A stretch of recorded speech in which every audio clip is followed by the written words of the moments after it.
Welcome to Night Word Echo. Tonight, in 5 scary true California road trip horror stories, we journey along the, endless highways of the Golden State, roads that shimmer under the sun but turn cold and hollow when the night takes over. These are the true accounts of travelers who saw things they can't explain. Headlights that followed them through the fog, deserted motels that shouldn't have had power, and voices that whispered from the static of late-night radio.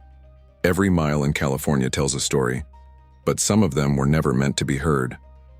My goal this month is to reach 200 subscribers. Almost 90% of viewers listen and disappear without subscribing. Don't be one of them. Join the darkness. Subscribe now. Before we begin, tell me in the comments where you're watching from and what hour of the night it is for you. And if there's a stretch of California highway that you'll never drive again, type its name below. Because out here between the mountains and the sea, some roads don't just lead somewhere. They lead back, kill the lights, silence the world. Take a slow breath, and let's begin.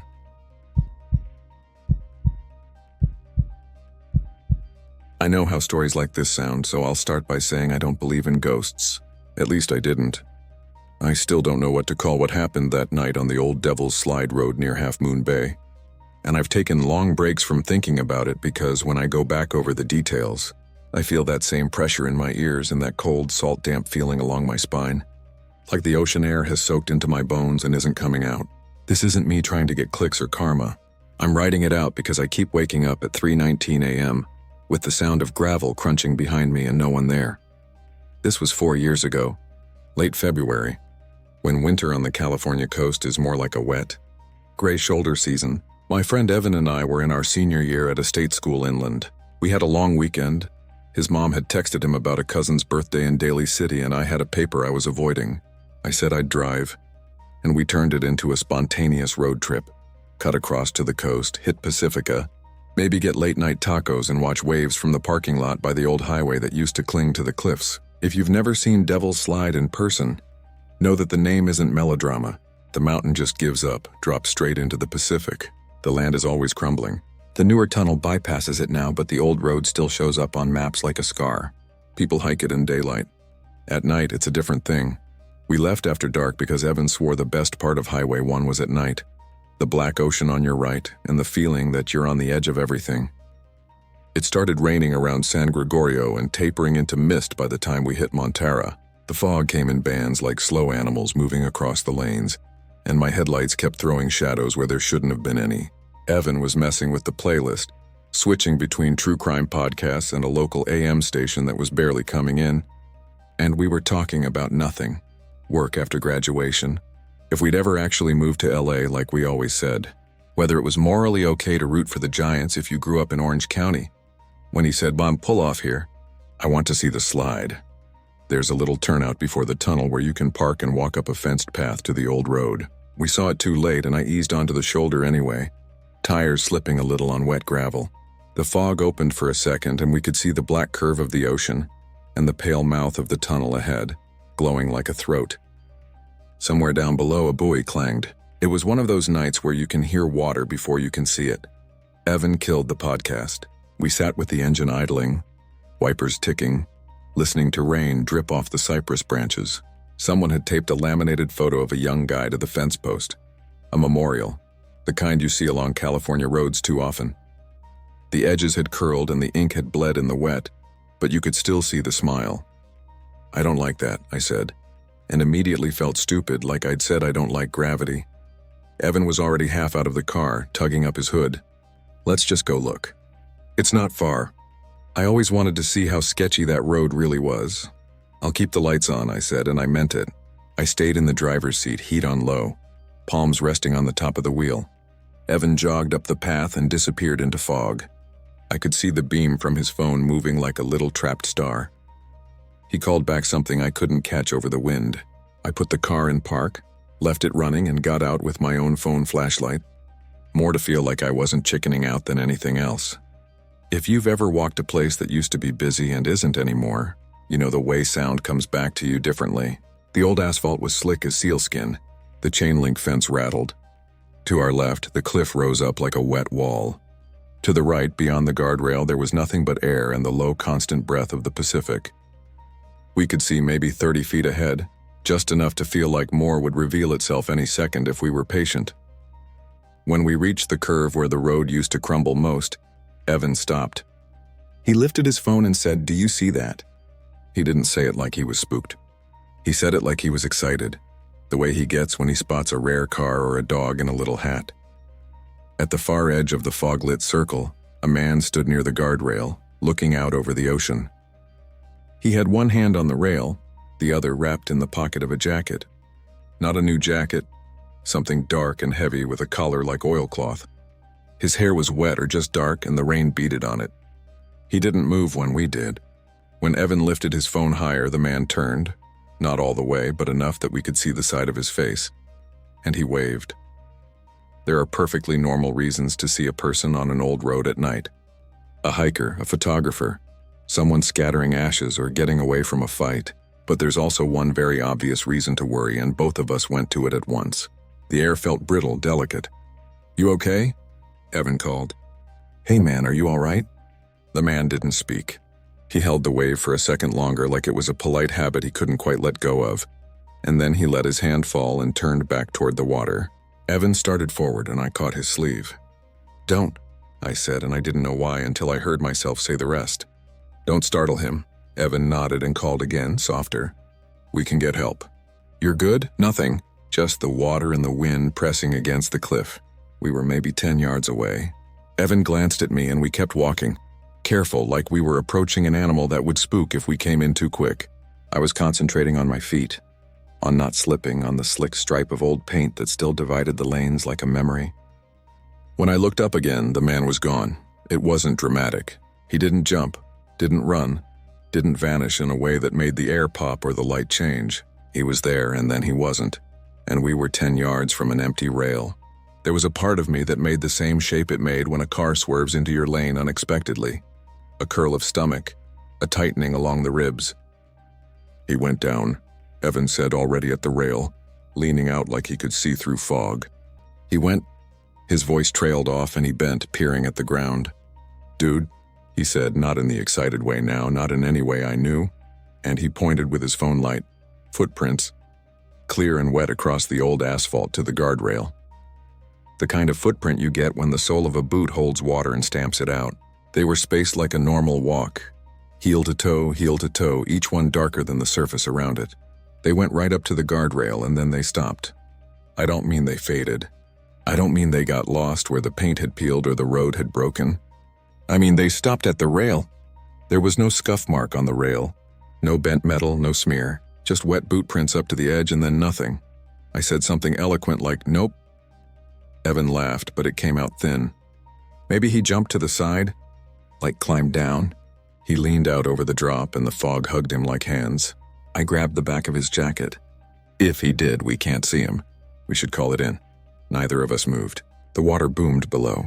The fog shifted and the lights from the tunnel entrance pulsed behind us, throwing the faintest glow on the chain-link fence so that it looked like a net someone had thrown over the whole scene. "Let's go back to the car," I said. We walked fast, both of us pretending we weren't. I kept glancing to my left where the cliff rose up and to my right where there was nothing. And each time the fog made shapes I didn't want. The memorial photo at the fence post looked different when we passed it again, though I couldn't say how. We slid into the car like we were ducking under a wave, doors thunking shut, interior lights popping on with a rush of relief. I put the car in gear and then pulled it back to park. We sat, both of us expecting to hear something, shouting, footsteps, a cry. But all we got was rain and the muffled hum of other cars taking the tunnel. "We can drive up to the CHP turnout," I said. "There's usually someone posted near there." Evan nodded and fumbled his phone, hands shaking just enough to make it awkward. He was opening the camera app. "I had it on," he said. "The dash cam thing." When we pulled in, he had one of those cheap apps that uses your phone's camera and motion sensors to record what's in front of you while you drive. He thumbed through the last file, the little spinning wheel chasing its own tail while we waited. While it loaded, I looked in the rear view out of habit. The tunnel ahead was a clean yellow coin in the fog. Our taillights made a red cocoon around the turnout. The fence post with the laminated photo stood just outside the pool of light. In that reflection, for a fraction of a second, I thought I saw someone standing just behind the car on the edge of the light. The kind of shape that involves more suggestion than detail. The kind that disappears when you focus on it too hard.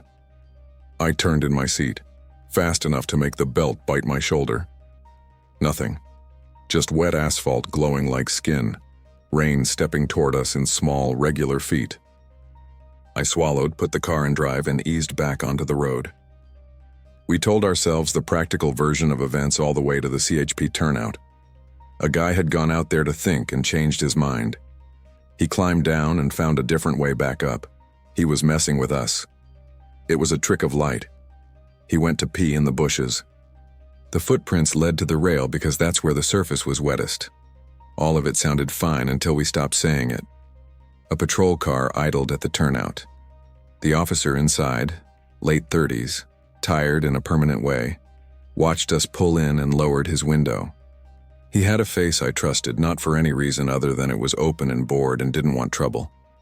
I told him about the man, the wave, the footprints, how he'd been there and then he wasn't.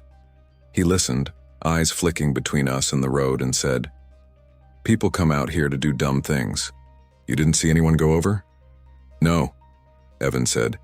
"But the prints..." He held up a hand. "Sometimes the water beads in the shoe and you get weird patterns. Fog messes with depth. I'll take a pass through in a bit."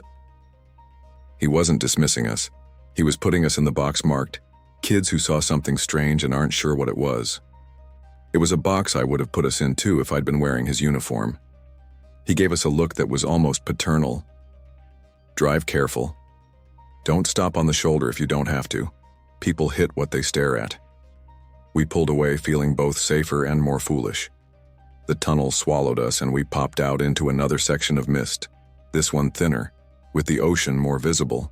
We stopped in Pacifica for tacos from a place that was open past midnight, the kind of counters-only joint with fogged windows and a bored teenager sweeping the same patch of floor.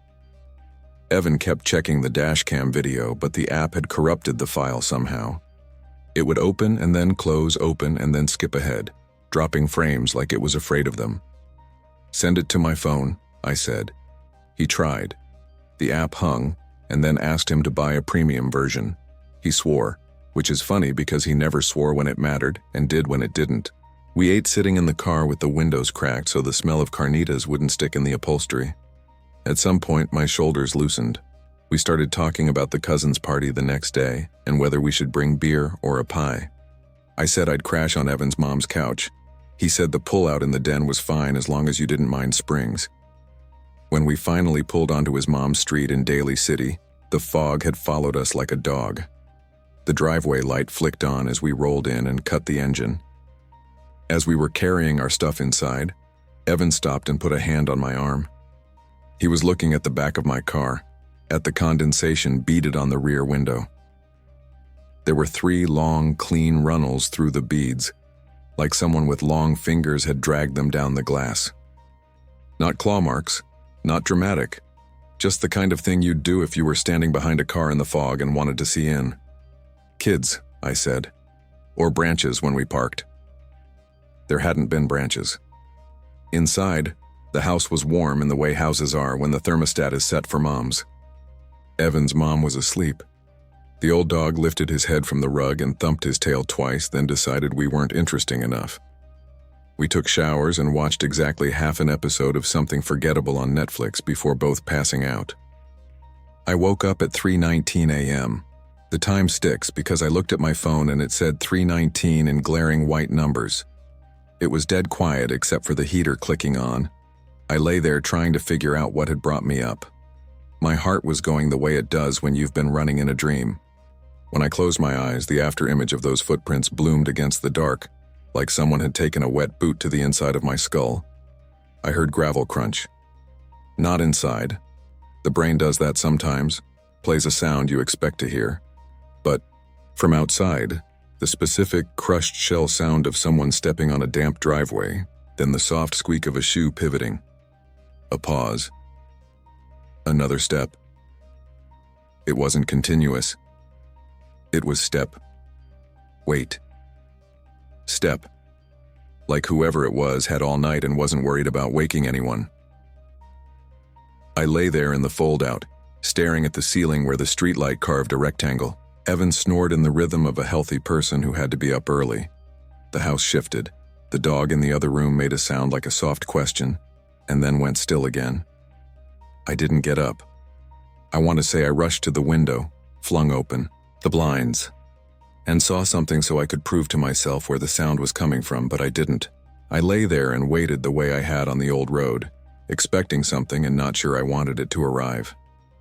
The crunching went on for maybe 20 seconds. Step, wait, step. And then it was just the heater and the ticking of the old mantel clock. I told myself it was a raccoon. I told myself it was thermal contraction. I told myself a lot of things until morning made it unimportant. Evan was already up making coffee. He looked like someone had switched out his eyes for older ones. "The video," he said, before I could say good morning. "It's working now." We watched it on his laptop at the kitchen table while his mom made cereal and asked us if we wanted eggs. The app's weird compression made the scene look like it had been filmed through rain, which it had, but the light from the headlights and the glow from the tunnel gave everything a degree of clarity that felt unfair. We saw the shoulder where we'd pulled off, the little memorial photo on the fence post, the fog moving like breath. We saw ourselves climb out, two guys standing with their hoods up, phone lights held like props. We saw us walk up the path and out of frame. Then the dashcam kept recording. It watched the empty road. It watched rain bead and lay down. It watched two other cars sail past, their drivers not sparing us a glance. It watched the tunnel breathe. 7 minutes slid by. At the 8-minute mark, the image stuttered once, a half frame lost and found again, and there was a person standing behind the car, not right up against the bumper, but in that red wash just beyond it. He was in the same dark jacket, collar up like a man in an older photograph. His hands were at his sides, one of them bald enough to show tendons under skin. You couldn't see his eyes clearly. The angle made his face a thing made between shoulder and shadow. He didn't move for the first 30 seconds he was there. He just stood with that patient air some people have, like whatever he wanted. It didn't include hurrying. Then he took one step forward and out of the red light. For a second he went black, just silhouette, and then he came in again at the edge of the headlights like someone testing temperature with a toe. He leaned toward the back window. Not enough to fog the glass, not enough to put a face right there. Just a lean, a curious tilt, like he was looking at something small and trying to decide if he recognized it. The video is short on detail but long on intent. You could feel him thinking, which is a crazy thing to say about a compressed file filmed through rain. But there it is. Evan paused the video. His mom had stopped clinking spoons. The dog got up and came to stand with his chin on my knee, which wasn't helpful. Evan hit play, and we watched the man reach out with one hand. He didn't lay it flat on the glass like someone in a horror movie. He put it on the glass lightly, fingers splayed, and let them drag down. Then he stepped back and out of the light, and the video ran on, empty again, for another 5 minutes until we came back into frame, talking and laughing like idiots. I waited for the part where I could say, "Okay, cool trick." Maybe a friend of his cousin had followed us. Maybe Evan was messing with me with a clip he got off YouTube and spliced in. He wasn't. Evan doesn't have the patience for that kind of edit at 8 in the morning. And there was the hand drag we'd seen on the rear window, only somehow worse now that we'd watched the intention behind it. We played it 3 times. The man didn't get clearer. He didn't become anything other than what he was, someone standing there when we weren't. We saved the file twice, emailed it to ourselves, and still the app wouldn't copy it in a way that didn't feel like it was going to fall apart.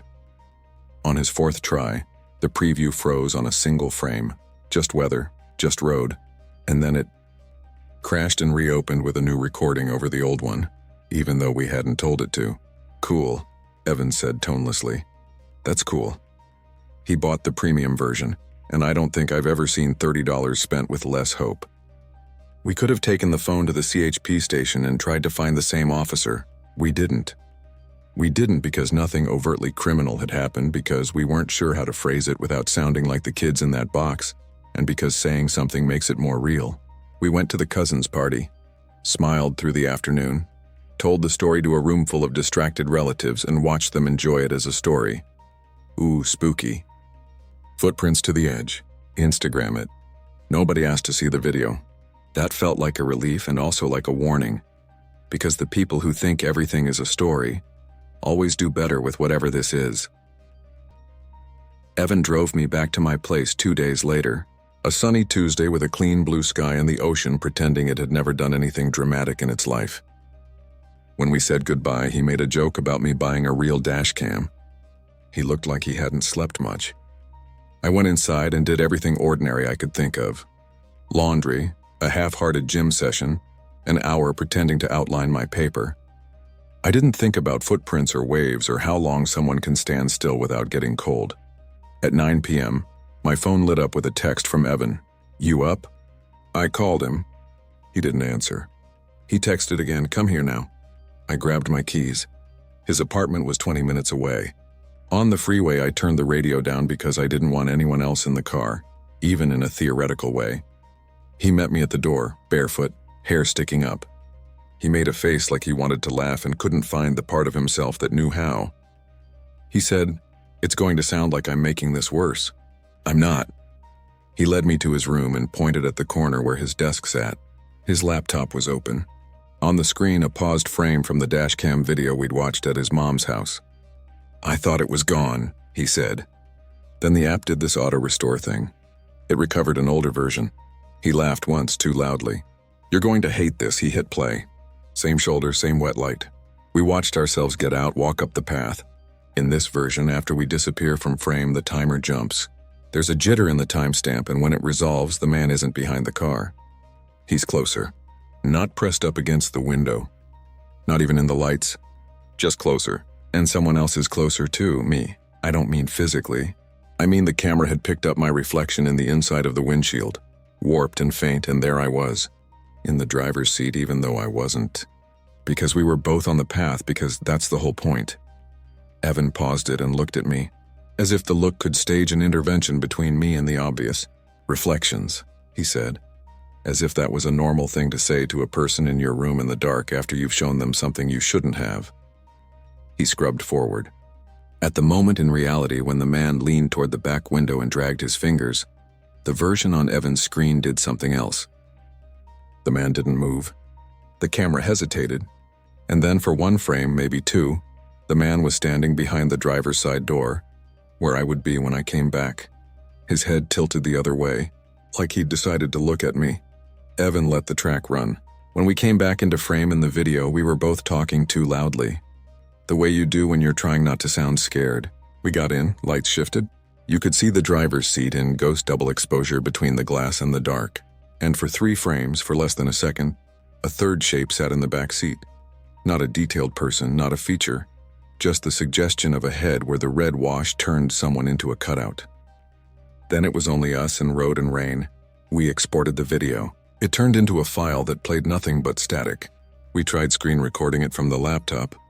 The recording captured everything but the parts we were looking at. The app crashed. When Evan reopened it, the auto-restore option was gone, like it had been part of the glitch and not the software by design. If you're waiting for me to say we went back to Devil's Slide at 3 a.m. to make it right, we didn't. We did regular things with too much care. We called each other more than usual. We didn't mention the man. When Evan had to drive the coast for work a week later, he took 280 and cut over to Daly City, adding 40 minutes to avoid that part of 1. 2 nights after that, he texted me a photo from his mom's house. 3 clean tracks down the bathroom mirror, the kind you get when steam fogs the glass and someone wants to see themselves. No one had showered in that bathroom since we were there. He told me that and then told me it didn't matter. There's a detail I've left out because I don't know what to do with it. 2 days after the driveway gravel sound, I walked to the coffee shop up the street. It was bright out, people with laptops and expensive dogs. On the community board next to the bathroom, there's always a half-dozen missing cat flyers, 1 babysitter ad, and a handful of memorials. Someone had pinned a printout of a news article there that week. A short piece about the old Devil's Slide Road, finally getting new signage on the hiking path, a note about safety rails. There was a photo attached to the article taken at dusk, The rail, the bend, the ocean, the fog. In the background, just before the image turned to blur, a man stood near the rail with one hand in his pocket, looking sideways, wave half raised. It could have been anyone. I was the only one staring at it like it was a fire. I brought the article home and left it on my desk and tried not to look at it. 2 mornings later, it was face down and I know I didn't touch it. That's nothing. Papers slide. Air moves. I put it in a drawer. I haven't checked the drawer. I still don't know what we saw. A person at the edge of the cliff. A trick of fog and water and the way our brains want patterns. I know what was on the glass and what was on the video and what I heard on the driveway at 3:19 a.m. I don't tell this story to get advice about priests or EMF readers. I'm not chasing anything. If anything, I'm leaning away. When I drive that stretch now, I don't look at the old turnout. I take the tunnel, the clean new throat of road with its polite lighting and its cattle pen fences. I keep my eyes straight, count the seams in the concrete like steps, listen to whatever on the radio sounds least like breathing. If the ocean wants me, it can send fog, wind, all the old noises. I'll take the long way around, but sometimes, almost always, if I'm honest, when I check my side mirror in the tunnel and the car's interior goes dark for those seconds before it brightens again, I see a shape in the backseat that isn't either of us, sitting where the red light used to be, patient in the way that means time doesn't matter. I blink and it's just me and whatever song is playing. I don't believe in ghosts. If you ask me in daylight, I'll tell you. This was a story about fog and fear and the ocean doing what it does to people who think they're more solid than water. But at 3:19 a.m., when something steps on the gravel outside and pauses like it has all night, believing isn't the point.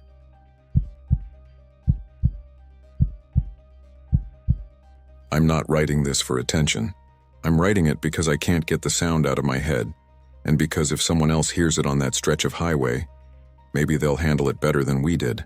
If you've ever driven Route 395 at night, you know the feeling. The mountains to your left like a black wall, the high desert rolling out to the right, and a sky so big it presses against the windshield. It was late September, a Tuesday, somewhere between Lone Pine and Bishop. We were heading to Mammoth Lakes to beat a storm that was supposed to drop early snow on the passes. It was me driving, Lena in the passenger seat with her feet on the dash, and our dog, Coda, snoring on the back seat in his harness. We left Los Angeles too late as usual. By the time we passed the turnoff for Whitney Portal, the radio stations from the valley were fading into static. I asked Lena to put on something from her phone, but the playlist kept hanging. She checked the bars and said, "That's weird," then turned the phone off and on again like that would change the Sierra Nevada. No service. We didn't talk much for the next hour. The road had that hypnotic wiggle to it, long straights like a dark hallway and then soft curves. Occasionally we'd pass a lit gas station, the canopy buzzing and 1 or 2 cars at the pumps. Most places were shut. It was after midnight. I remember thinking how clean the stars looked like when you rinse your face and the mirror fog clears, and how the thin snow still clinging to the highest ridges looked fake under the moon. The first strange thing was the radio. We weren't listening to anything, just the hum of the tires.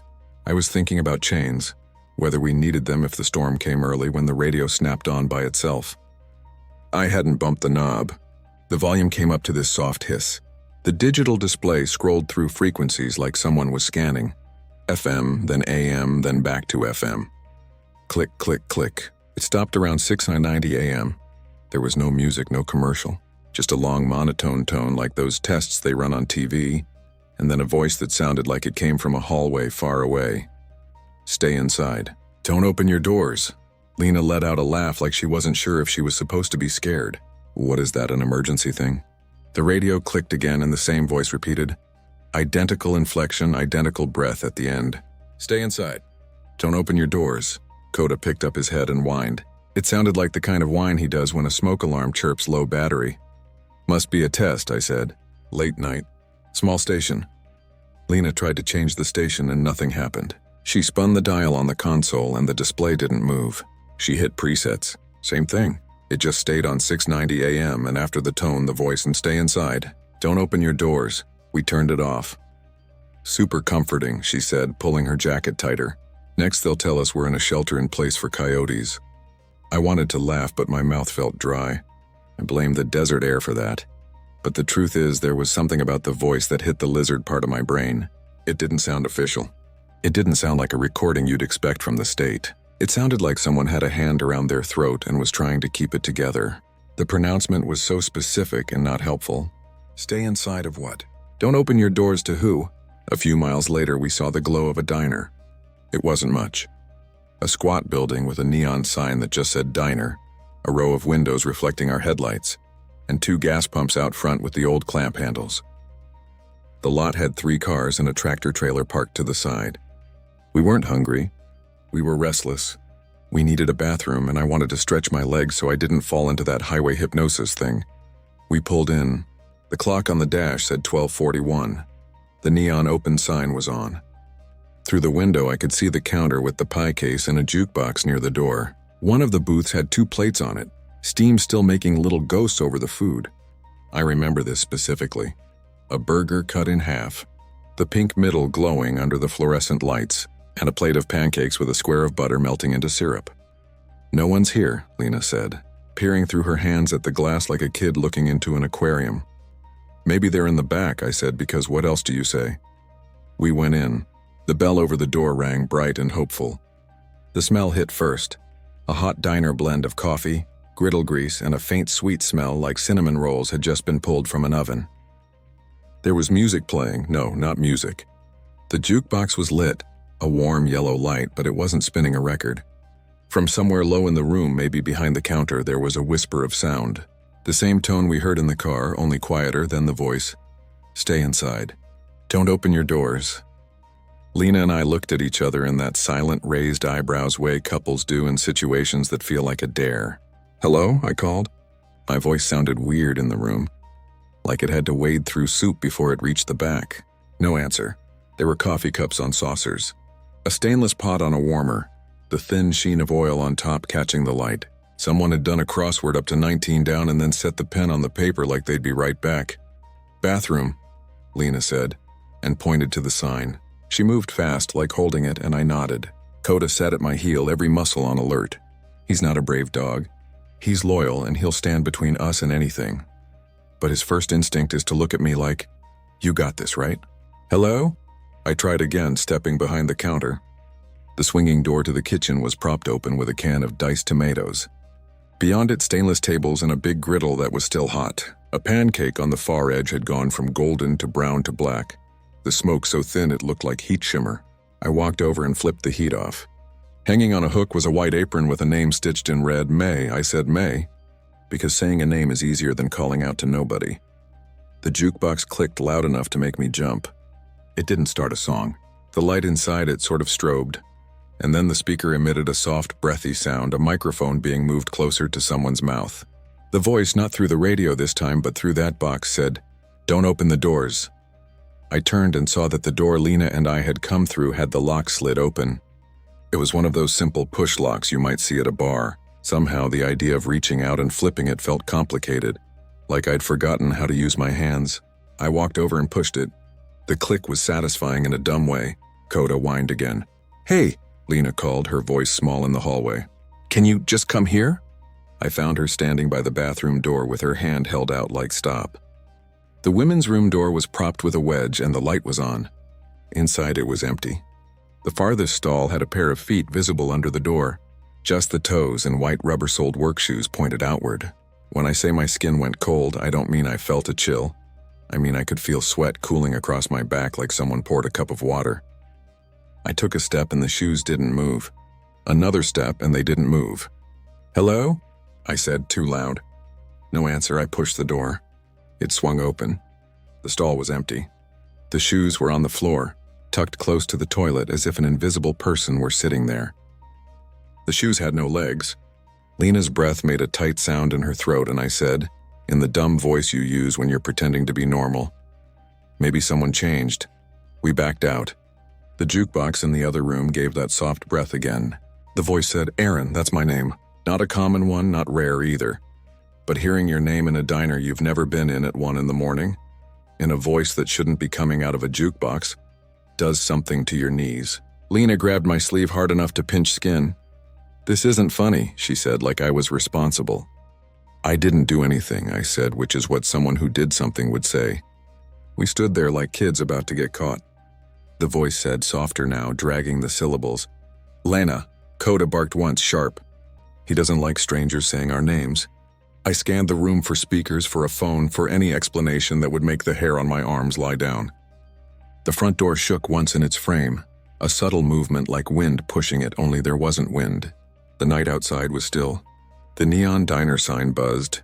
In the corner of my eye, something moved. Not a person. A reflection in the window. It was subtle. Two silhouettes in the glass that didn't match the angle of us. I turned my head and the reflection corrected itself. It was just us in the empty booths and the glow of the parking lot lights. Let's go, Lena said. Let's just get to Mammoth and sleep. And we can file a complaint with the jukebox. Company in the morning. I didn't answer because the radio on the shelf beneath the counter, that old kind with a metal grill, crackled. Without anyone touching it, it came to life. Of course you know what it said. The tone first, then the same words as in our car. Stay inside. Don't open your doors. Maybe there's some kind of alert, I said, and immediately hated how flimsy it sounded. Stay inside where? This wasn't a house. The windows were big plate glass. The door had a lock meant to keep out drunk teenagers, not anything serious. The headlights of a car swept across the windows. Too slow and too close. We both turned. A county sheriff's SUV pulled in front, its grill guard making the thing look like an animal.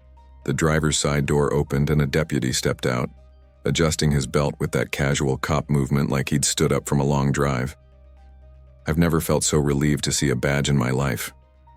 He was mid-50s, gray at the temples, face wide. He walked up to the door and tried the handle. It bumped the lock I'd pushed earlier. He rapped his knuckles once, friendly. I grabbed the latch. My hand actually closed on it. Then the jukebox spoke so close it felt like it was inside my ear. Aaron, it said, barely more than breath.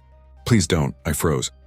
The deputy was looking at me through the glass with that patient expression, a school principal waiting for a kid to open up. He said something and we couldn't hear it through the door. He gestured with his hand, open up. Lena looked at me like, are you insane? Open the door. The voice in the jukebox whispered, don't open your doors. I did a thing I've replayed 1,000 times. I held up my palm to the deputy like 1 sec. Then I pointed toward the back like, be right there. I think I wanted to get the sense of him through the glass before I let him in. He nodded. His smile didn't reach his eyes. It was that tired smile cops do when they're trying to disarm people. Lena hissed, what are you doing? Just hang on. I pulled my phone to record some dumb reflex. No service, I'm still. The clock on it said 12:41. I had checked it when we pulled in. It still said 12:41. I blinked and looked at the wall clock above the pie case. It said 12:41, second-hand ticking at a weird, uneven pace, like it moved in clicks and then stuttered back and clicked forward again. The timer on the griddle, those little red numbers, 12:41. I felt the room tilt. My stomach cramped like I'd swallowed ice water too fast. Coda snarled low. He'd set himself between us and the door, shoulders hunched. He only makes that sound when someone he doesn't trust is coming into the yard. The deputy's mouth moved. He tapped the badge with 2 fingers like it's me. Officer friendly. The old radio said, in a tremor so faint I almost missed it. Don't open your doors. Son. There was something about the sun that unhooked a memory in my head. My father years ago teaching me to wait at the window when someone knocked at night. How he'd stand with his shoulders back and his voice low, not scared but aware. The same tone. It hit me in the chest. The deputy's face changed. The patient's smile slipped a little. He knocked again, harder. The glass shook. Lena flinched and said, okay, enough. She reached around me and moved her hand toward the lock. I caught her wrist. Not rough, but enough. She looked at me with that look that careful people get when they're considering whether they've attached themselves to a wildly stupid human being. You don't hear it? I said. I hear the radio being broken and a cop asking to be let in, she said. I hear my bladder still needs a bathroom. I hear the dog growling at a uniform because you taught him stranger danger. And congratulations, it worked. The deputy leaned close to the glass and fogged it with his breath. He drew something in the fog with the tip of his finger. It was a simple drawing.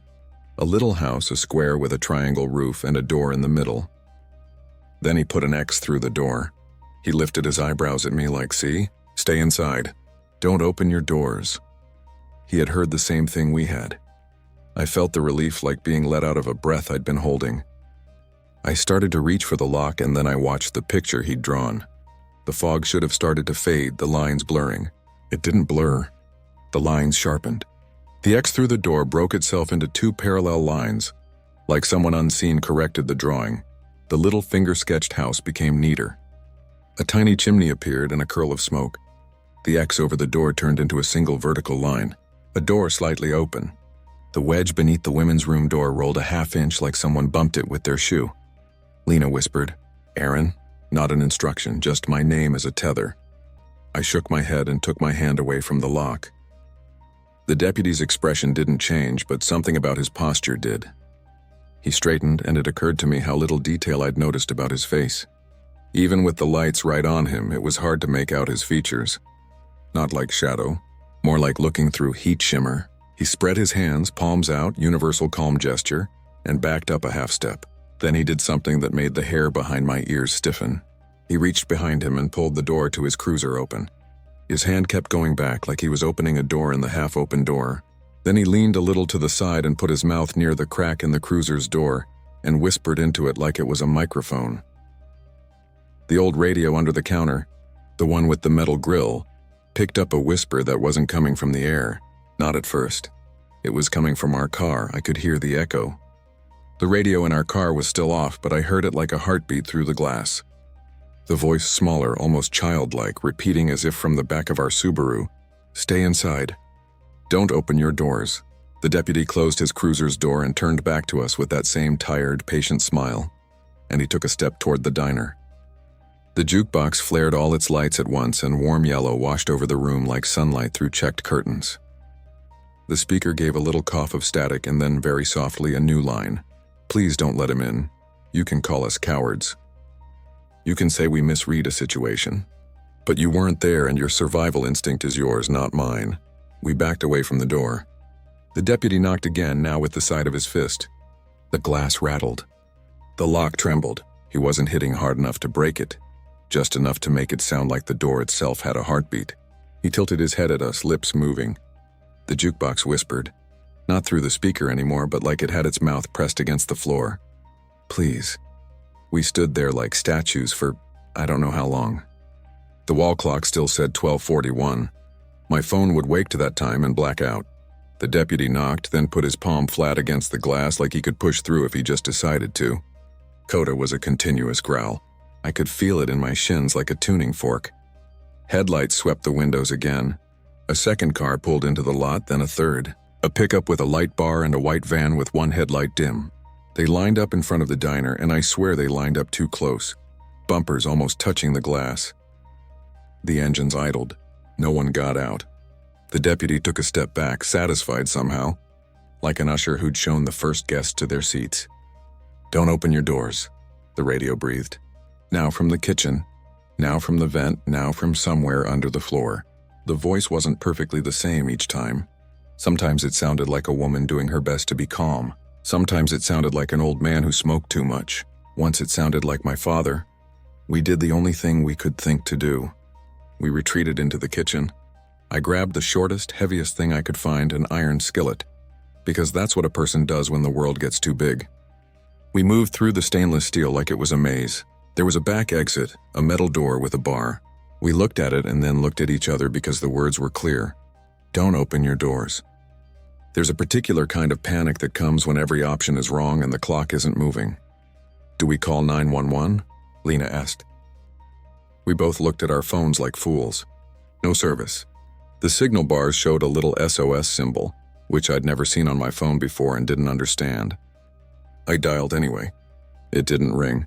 Then in the ear speaker of my phone, very clear, a woman's voice said, "Stay inside," and another voice over her, crisp like someone in a studio, said, "Don't open your doors," and then a third voice, a child's voice, said, "Please," and then my phone went black. The kitchen lights dipped and came back. The block of knives on the counter shivered and one of them slid a half inch and stopped. The burner knobs all pointed to off and still heat shimmer rose from the griddle.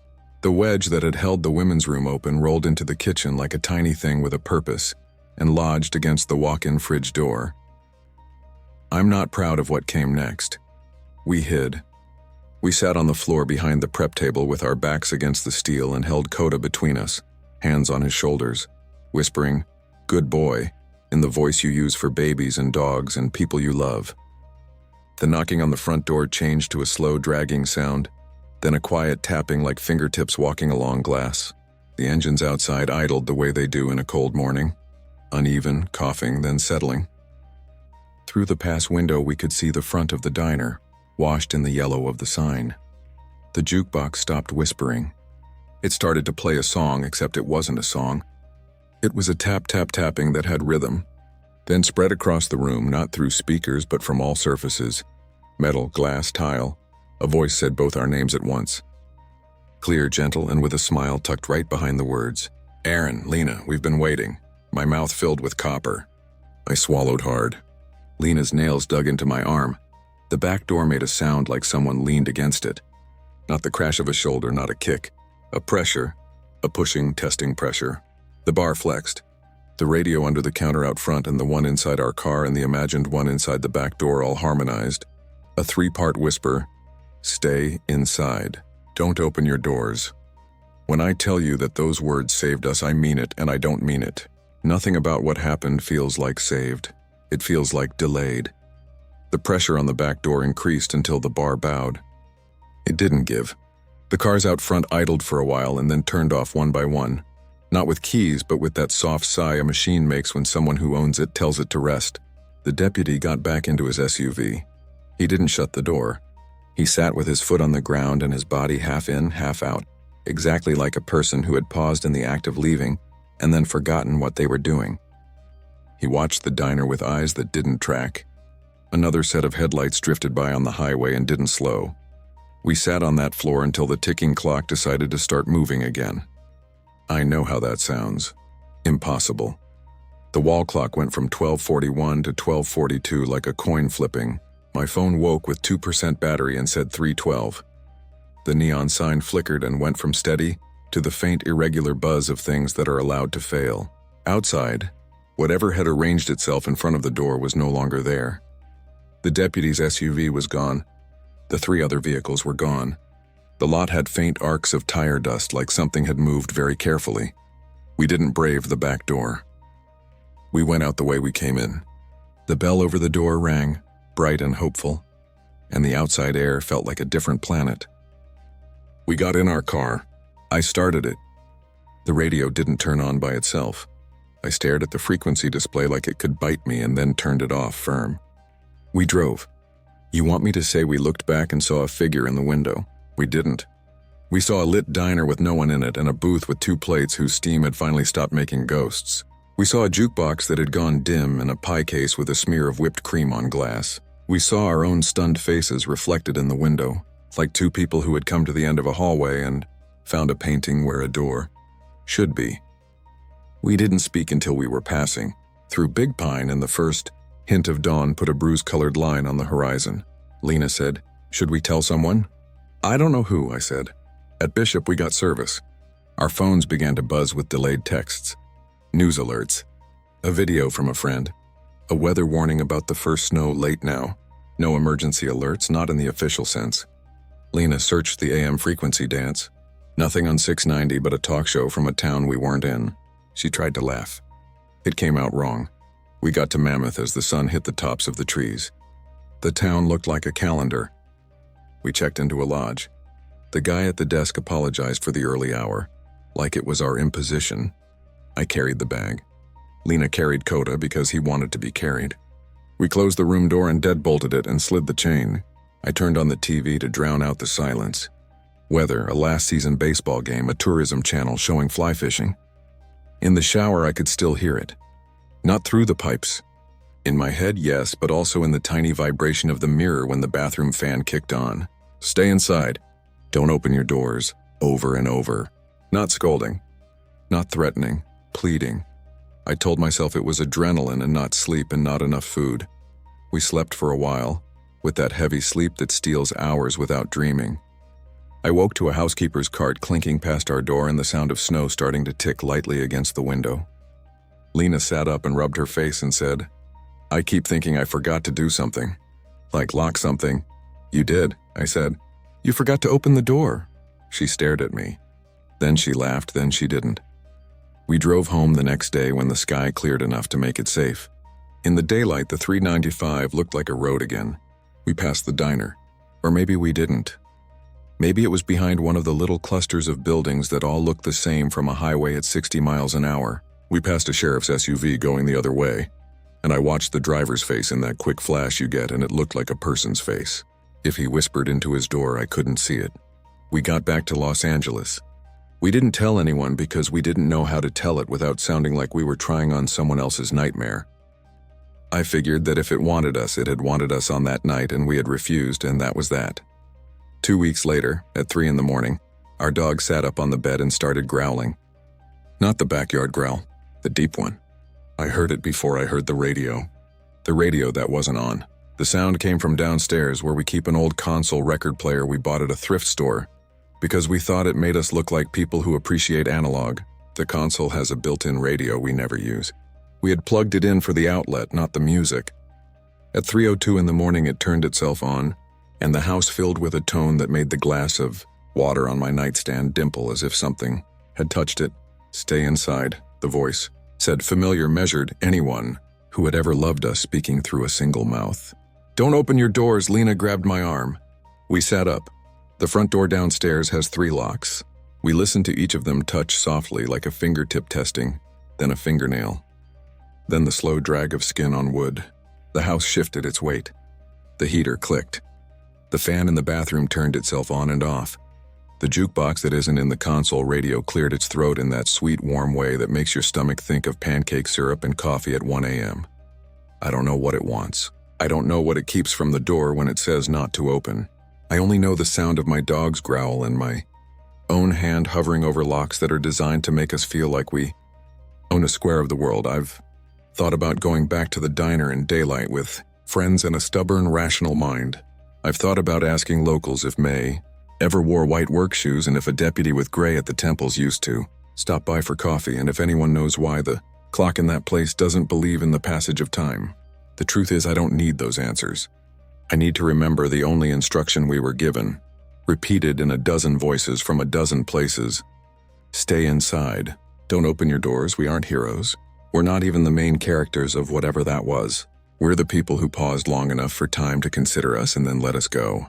If you're driving north toward Mammoth and you lose signal and the radio starts scanning on its own and lands on a station that tells you what to do, I hope you listen. Even if a deputy looks you in the eye. Even if a kind voice says your name like it was always meant to know you. It isn't about being brave. It's about deciding that you don't have to be invited to meet everything that knocks. If you hear someone whispering from a jukebox and it knows your name, you already opened a door. Don't open another one.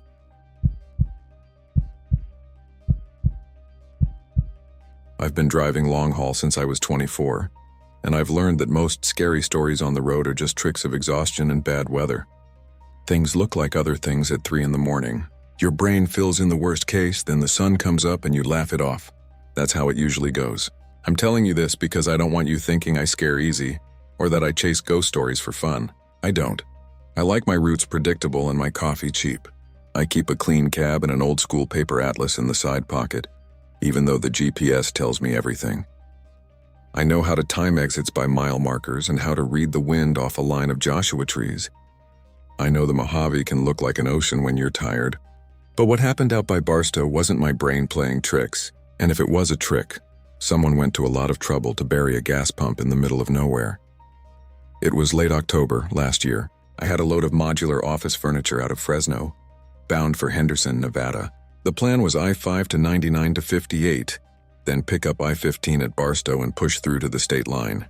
I'd been delayed by a slow forklift and a hazmat spill unrelated to me, but close enough to shut down a lane near Tehachapi. By the time I hit Barstow, it was past 1 in the morning. Windy, a gritty kind of wind that gets into your mouth and makes the cab smell like a hot dryer sheet. My fuel gauge was lower than I liked. My rule is never let it dip under a quarter tank before committing to a long stretch of desert at night. But I'd been lazy about topping off in Bakersfield, thinking I'd hit a TA or pilot at Barstow. The main truck stops off the 15 were packed tight. Lines at the diesel islands, rigs double parked while guys ran in for showers and burritos. I don't love threading 70 feet of tractor trailer through a maze of steel at 2 a.m., so I waved off and told myself I'd catch the next big one. The wind shoved against the cab in pulses, the sky moonless, the desert a wide black plate with little sprigs of reflected light far away. I was doing the math in my head. Miles per gallon under load, headwind penalty, how far to Baker, to Prim, to Henderson, when the low fuel light winked on with that smug little chime. I called dispatch on hands-free. Dana was on nights that week. She's got this voice like the aunt who bails you out and lectures you at the same time. "You're fine," she said. "Hit Baker. Keep it at 58 and you'll be sipping." "Headwind's not helping," I said. "If I get stranded, I'm sending you my shoe bill." She snorted. "Copy. There's a small station off the frontage about 12 miles ahead if you're nervous. Not a truck stop. Might be tight, but you can manage." I looked at the GPS. It showed the frontage road paralleling the 15 like a gray vein. No name station popped up, just a general gas icon between nothing and more nothing. "You sure?" I asked. "Old notes in the system," she said. "From before my time. Might be gone. But you asked?" "Appreciate it," I said, even though I didn't. Those old notes were hit and miss. Some guy from 2009 remembers a cinnamon roll, and 10 years later, you're pulling off for a bakery that burned down.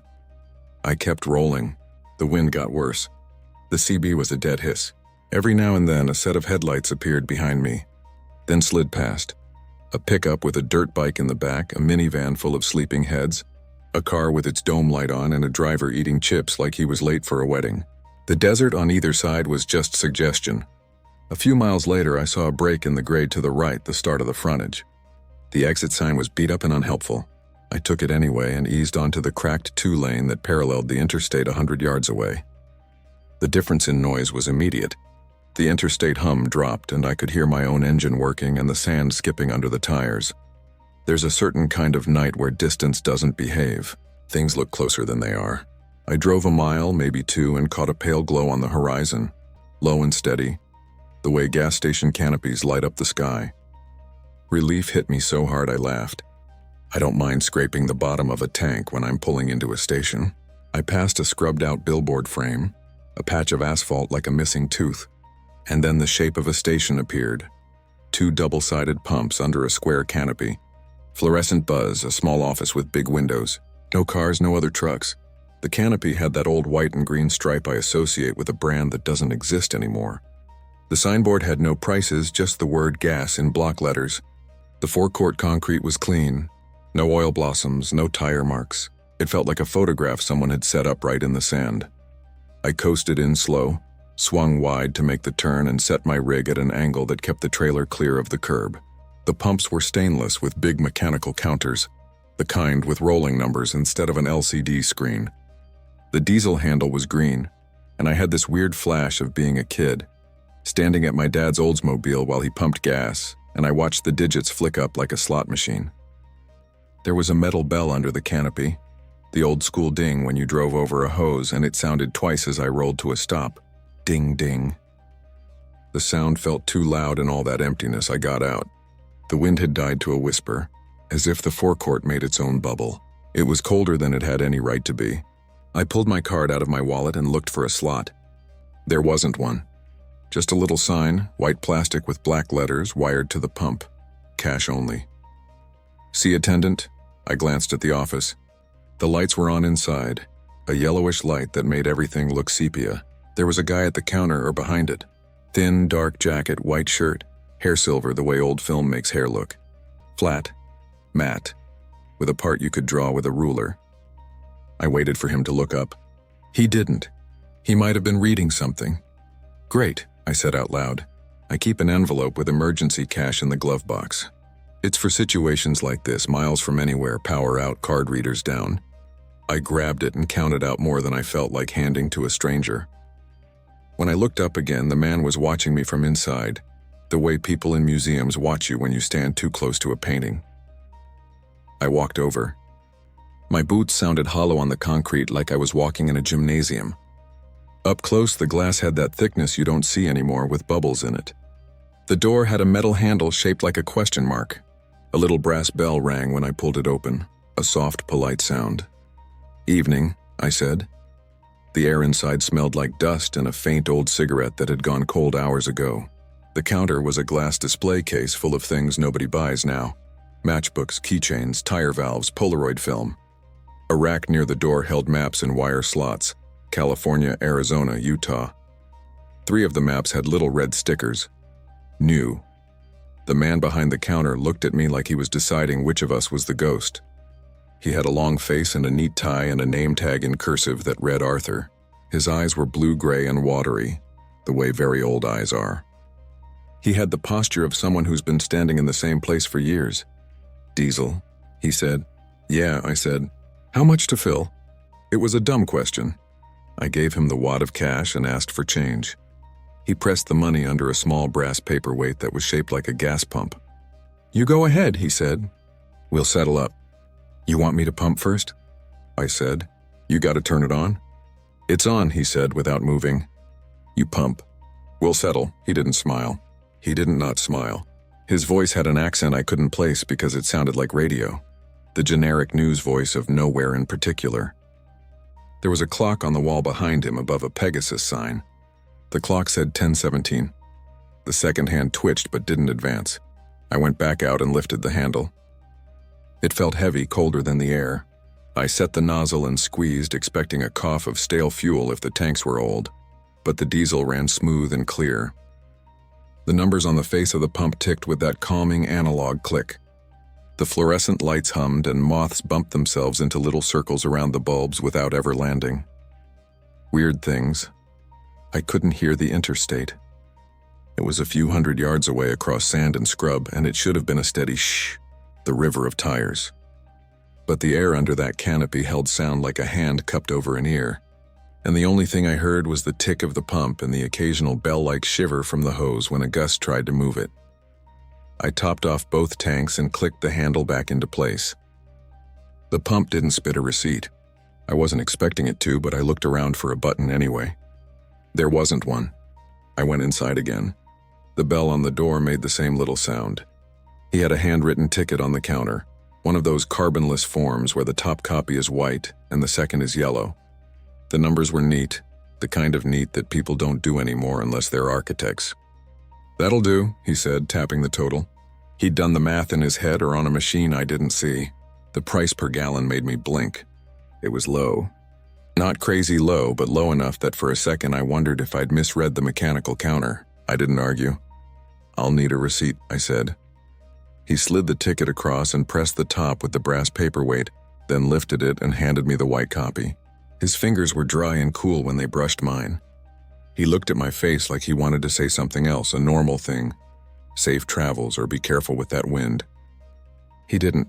He glanced past me at the glass door. "You run nights?" he asked. "Mostly," I said. "Quieter." He nodded. "Road's tricky when it's quiet. You take care." "I will," I said, and tucked the receipt into my wallet next to my fuel log. I should have asked him when they closed, or if they took cards sometimes, or what their hours were, or anything that would let me pretend this was a regular place. But he'd looked past me in that precise way people do when they don't want to make small talk, and I've learned not to force it. I thanked him and left. The bell rang. The cold air outside took a nibble at my ears. Back in the cab, I felt lighter, calmer. The low fuel light was off, the gauge a nice fat 3/4. I pulled out, listened for the bell under the canopy, ding ding, and eased back onto the frontage, then up the ramp to the interstate. In my mirror, the canopy glowed like a ship in dry dock. When the road curved, it fell out of view. I ate the last of my gas station peanuts and kept it at 60. Henderson by dawn, unload by 10, nap by noon. That was the plan. I slept in Henderson and came back down the same route the next day. Mid-morning, clear sky, heat like a hairdryer.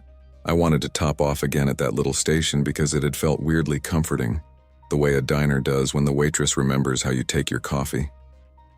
I kept an eye out for the exit and the break in the grade and the stub of frontage, and when I thought I'd found it, I took it. The cracked 2-lane was there, the scrub, the hunched billboard frame. But where the station had been, there was nothing. I don't mean it was closed. I mean nothing. Sand, scrub, a few rocks. The suggestion of a pad that could have been a pad or just a place where the wind got lazy.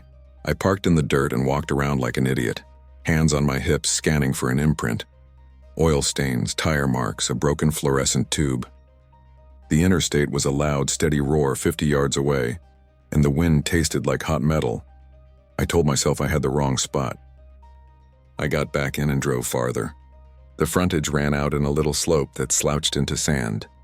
No cul-de-sac, no gate, just a stop sign lying face down like it had given up. I did a careful 3-point turn, felt the trailer's tires sink in the shoulder and grip their way out, and headed back to the on-ramp. I took one last look at the side, at the simple spread of desert that had apparently eaten a building overnight. The sky wobbled a little in the heat. Sometimes distance misbehaves. I told myself to quit being melodramatic. At the truck stop at Yermo, I grabbed coffee and flipped open my wallet to update my fuel log. The receipt slipped out with a small crackle. The paper was thicker than usual. I flattened it on the table and read it carefully. Station name, none. Just gas at the top. Quantity, price per gallon, total. Handwritten in neat numbers. The signature at the bottom, Arthur. The date stamped in a little red rectangle at the top right. OCT 17, 1978. I stared long enough that my coffee went cold. I rubbed my thumb over the date. It wasn't a smudge or a misprint. It was a rubber stamp mark, the kind you press down with a thunk and the ink tastes like pennies on your fingers. OCT 17, 1978. I checked my phone. The date on my screen was October 18th, 47 years ahead. I took a picture of the receipt and texted it to Dana with a short message. You messing with me? She called me. What is that? She said, and the joke wasn't in her voice. Where'd you get it? Little cash-only station off the frontage, I said, and described the exit, the forecourt, the old guy. Went back and it's gone. You sure you weren't in Baker? She asked. I know where Baker is, I said. I'm not that far gone. She didn't laugh. Hold on to that, she said about the receipt. I want to show it to someone. Who? My cousin, she said. He's CHP out of Barstow. He's heard too many weird stories. I don't know what this is. She paused. Then her voice changed the way people's voices change when they're about to say something practical. You okay? Fine, I said. Which was the truth if fine meant physically unharmed. I wasn't scared. I was unsettled, like I'd swallowed my gum and it hadn't come back up. I finished my run and went home to my little one-bedroom in Visalia. That night I dreamed I was idling under a canopy in a dust storm. And the moths weren't moths but burned paper scraps, and the bell under the hose went ding ding ding ding. Because something heavy kept rolling over it, back and forth, and there was no one in the office until there was, and it was my father in his Oldsmobile clothes with his jackknife smile from when I was 10. And he said, "We'll settle," in someone else's voice. I woke with my heart doing laps. 2 days later, Officer Lopez from CHP met me at a diner off Main in Barstow. He had that lawman's squint from spending his life in bright places. He took the receipt from me without touching the date at first, like it might smear if he looked too hard. You ever see something like this? I asked. I've seen people bring me photographs with reflections of things that weren't in the room, he said. I've seen a man swear the same car passed him 6 times in a row between Victorville and Baker. There's space out there for your brain to play. The desert loves a story. He flipped the receipt over. There was nothing on the back. He tapped the stamped date. You sure this was the day you say? I could tell you what song was on the radio, I said. Except there wasn't a song. Just static. And you went back, he said, and it was gone. Just sand. He nodded slowly. We get calls about a station out there sometimes. Not often. Once or twice a year. Always at night. Always low on gas. Always cash only. I send a cruiser. And there's nothing but guys parked on the shoulder wondering how they missed it. That make you feel useful? I asked, and he did laugh at that. You'd be surprised, he said. One time we did find a thing. Not a station. An old, I don't know, pad. Some pipes. My sergeant said it was a collapsed sump. The county forgot to pull it when they decommissioned it. Decommissioned what? He shrugged. Maybe there was a station once. People used to try everything out here. Prospectors, ranchers who thought they'd catch the LA crowd on their way to Vegas. The desert eats their investment and leaves their pumps sticking up like gravestones. He slid the receipt back to me. You want me to start an incident report? It won't get you a refund. I paid cash, I said. He gave me fuel. I'm not mad. I just don't like not knowing where I was. He looked at me like he was measuring whether I could take a joke. "You were in 1978, he said, deadpan. The coffee was better. We left it at that. He kept a photo of the receipt on his phone. I tucked the paper copy into a Ziploc and put it with my registration. You might say I should have thrown it away and let the desert keep its secrets. But you tell yourself things when something has you by the sleeve. You tell yourself, I'll hold on to this until it makes sense. For a while I tried not to drive that stretch at night. Then work was work, and the hours were the hours. And one wind-stuck night in January I found myself on the 15 again, low on fuel thanks to a closure near Victorville and a detour that ate my reserve. The sky was that cloudy northern black, a ceiling of wool. Dust fell like the idea of snow. The low fuel light chimed and I felt stupidly tender toward it, like a parent whose kid had just told the same joke for the 1,000th time. I didn't call Dana. I didn't want her voice in my ear. I took the frontage exit when I saw the break in the grade, and immediately the wind quieted like some huge hand had cupped the land. The 2 lanes stretched ahead, darker than the interstate, the beams of my headlights dissolving 10 feet out. I drove by faith. I told myself if it wasn't there, I'd turn around and spend the night dry on the shoulder and live to tell the tale to the scolding day. I passed the billboard frame. I passed the patch of asphalt. There was the glow, low and steady. The canopy was exactly as before. The bell dinged under my tires with the same 2 polite notes. The moths bumped in their circle. The office windows showed the yellow square of a room where a man waited behind glass. I pulled in. The pump handle was cold. The metal sweat-slicked with the kind of damp that doesn't make meteorological sense. The cash-only sign was the same sign with the same twist of wire. Inside, the bell on the door chimed, and the air smelled like dust and a cigarette and something sweet I hadn't noticed last time, like old motor oil cut with candy. Arthur stood behind the counter. He looked like he hadn't sat down since October. "Evening," he said. "Evening," I said. Back again. He tilted his head like dogs do when you say a word they love. "Again?" "I was here," I said. "In October." He looked at me with unkind patience. "We get a lot of nights," he said. And either he meant I don't remember you or he meant you weren't the first. He tapped the cash tray with one dry finger. "We'll settle." I put more than enough money down. He did the brass paperweight thing. The clock on the wall still said 10:17. The second hand twitched and stayed twitching, every nerve in your body at the edge of a sneeze. There were photos on the wall behind him I hadn't noticed, snapshots taped up along the frame of the Pegasus sign. People in front of cars, couples, families, everyone grinning in that stiff way old pictures make you grin. The cars were of a certain moment, chrome, long hoods, colors that don't exist anymore. In one picture, a boy and his father stood beside a rusted sedan I recognized in that way you recognize faces. Not from logic, but from some itch in your brain. There was a woman in a headscarf in the passenger seat turned sideways, half caught by the camera. "You keep those up so we'll behave?" I asked, because that's what attendants used to do. "Cameras are watching. Smile. God sees." He looked at the photos as if he'd forgotten they were there. "People like to be remembered," he said. "Even if they don't come back." I went out and pumped. The wind pressed against the canopy but didn't enter. When I looked across the sand, I couldn't see the interstate. I knew it was there. I could feel it the way you feel a train through your feet. But the darkness between here and there was a velvet you could sink your hands into. I heard something on my CB that shouldn't have been there. A voice like a record played wrong. A man laughing and asking if anyone had seen a woman in a blue dress. Another voice answered with the weather in a cadence that made no sense, like numbers read from a calendar. I shut the CB off. The bell under my tires dinged once with no one there to make it ding.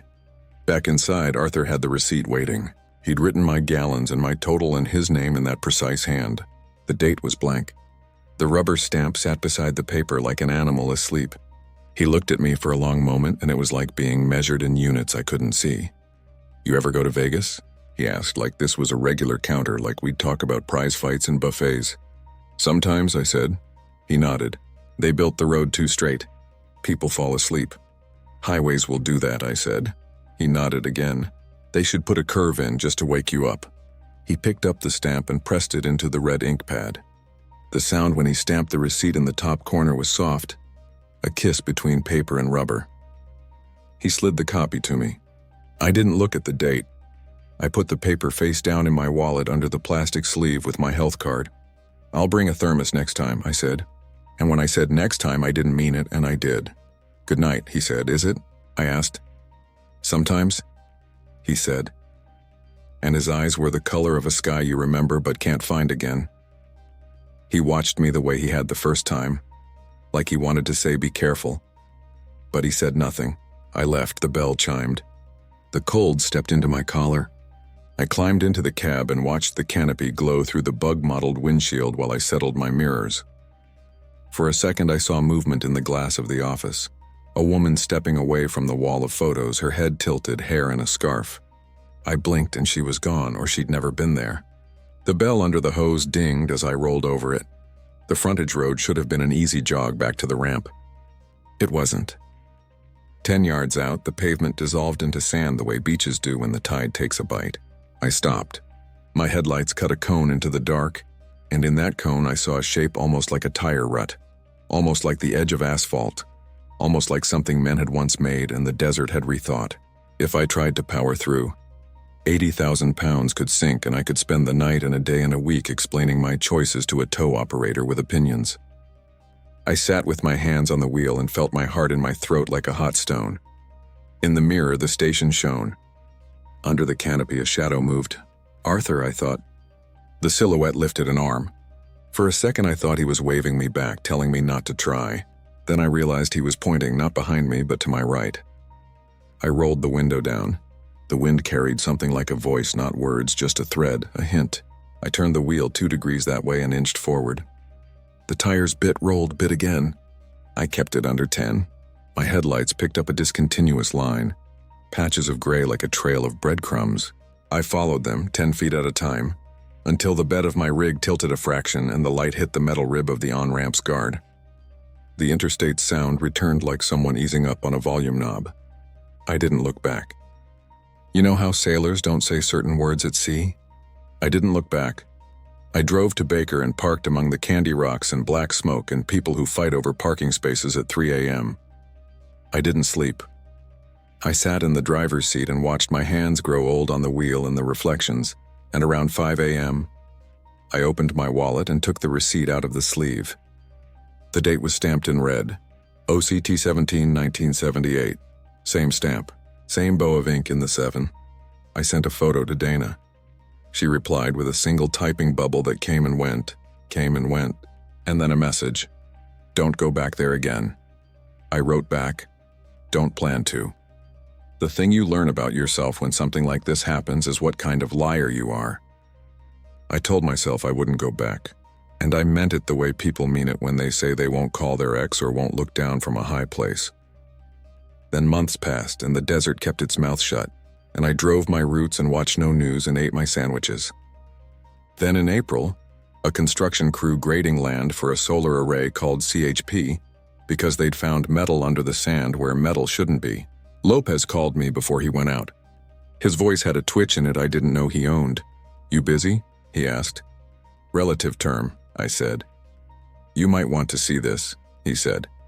I parked on the shoulder with a cluster of county trucks and watched the crew dig with a backhoe that bit the earth in clean chews. The sun was high. The day was so clear it felt like the sky was showing off.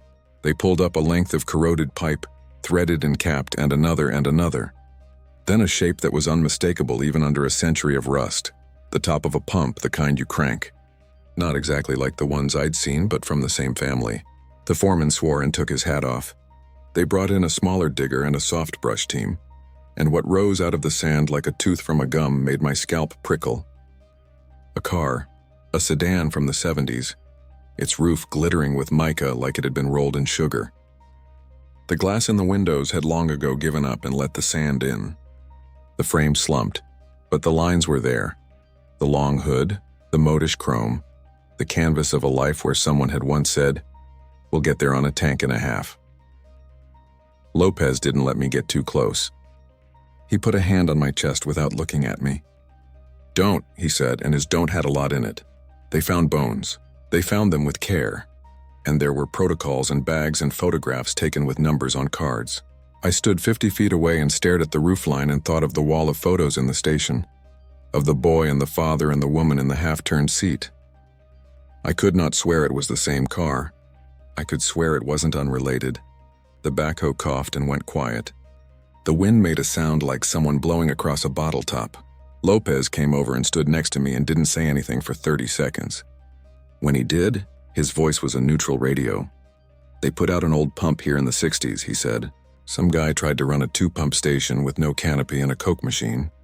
Made it a year before he realized he was 100 yards from a brand new interstate and might as well have set up on the moon. He closed down. County didn't take the tanks. They do that sometimes. What about the car? I asked. Records will shake out what records we have, he said. We don't get all the stories. Sometimes we get the epilogue. Crash? I said sand, he said. Distance misbehaves. The desert eats. I didn't tell him about the night drive in January, about the bell outside the office that dinged when nothing rolled, about how I'd felt someone point me along a path that wasn't a path.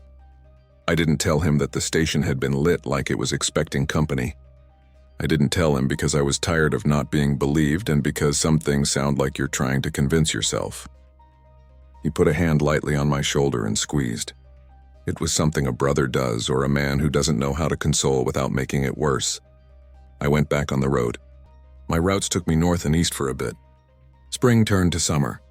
I kept the receipt in my wallet in the plastic sleeve. Sometimes in a different light, the red looked brown. Once at a way station outside of Needles, I pulled it out just to prove to myself it still said what it said. And for a startled second, I saw today's date in the stamp, June 12, 2024. And I blinked and it was the old one again, the ink back to that coin red. You will tell me I was tired. I was tired. I don't go looking for that frontage anymore. I avoid it the way you avoid streets where an old dog used to be. But I still drive nights and the desert still does its wide, dark theater. And sometimes out past Barstow when the wind stops, I catch a glow low on the horizon. Not the truck stop, not the casino 20 miles out, but something closer and square and patient. I keep my eyes on the lane lines. If I had to, I'd say the glow watches me go by and nods, safe travels. If I had to, I'd say the bell under the hose dings once when there's no hose because I've learned that sounds carry in strange ways in open places. People ask me if I'd stop again. If I was low and I saw that light and the gauge was kissing E, I don't answer right away because the truest answers don't come quick. If I was alone and the wind had gone soft and the interstate had fallen silent and the night had pulled itself up close like a coat, and if I heard the small polite bell that says 2 notes and no more, I think I would. I think I would pull in and put cash on the counter and listen to a clock say 10:17 without moving, and take a receipt that belongs to a year that isn't mine. I would do it the way you'd stop at your grandfather's house even if he's been gone a long time, just to see if the porch light is on. If you ever find yourself low on fuel out there, if you miss your chance at the big stops and you tell yourself you'll hit the next one, and if you see a glow where the map shows sand, I'm not telling you what to do. I'm not telling you what year it will be when you park. I'm telling you only this. The desert remembers every investment and every mistake. Some pumps feed tanks nobody pays taxes on anymore. Some men stand where they've always stood and settle up with drivers who swear they were just there the night before. You'll pay, you'll pump, you'll leave. In the morning, you'll check your wallet and see a neat hand and a red stamp and a name that looks too formal for the world you live in now. You'll go back and stand where the forecourt should be and find only wind. Months later, you'll hear they pulled a car out of the sand not far from where you swear you put your tires.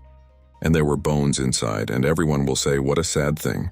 And you will nod as if you're outside of it, as if you weren't greeted and pointed and sent on your way. When I pass that stretch now, I say thank you under my breath. It's not a prayer and not a superstition. It's a habit like checking my mirrors. I thank the man who didn't say be careful, and the bell that dinged for me and the road that wasn't a road anymore but pretended long enough to let me find the ramp. And sometimes, months or a year apart, when the weather goes funny and the headlights of the world smear into long threads, I hear from nowhere you could put your finger on, the ding-ding of a hose being rolled over by a set of tires, and I keep my eyes on the white line and my hands steady, and tell myself that distance is behaving just fine, even when I know it isn't.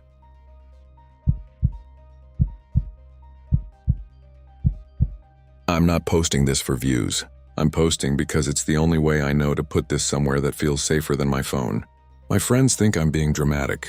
The cops said they can't file a missing person report until it's been longer, and YouTube won't do anything except send automated replies. Maybe people on here will at least believe me, or tell me what to do next. My name's Eli. I live in Glendale and I do freelance video editing, which is a nice way of saying I spend too much time alone in front of a screen. On weekends, I help run a small channel with my friends called Nightlines. We film urban legends you can drive to. It sounds dumb.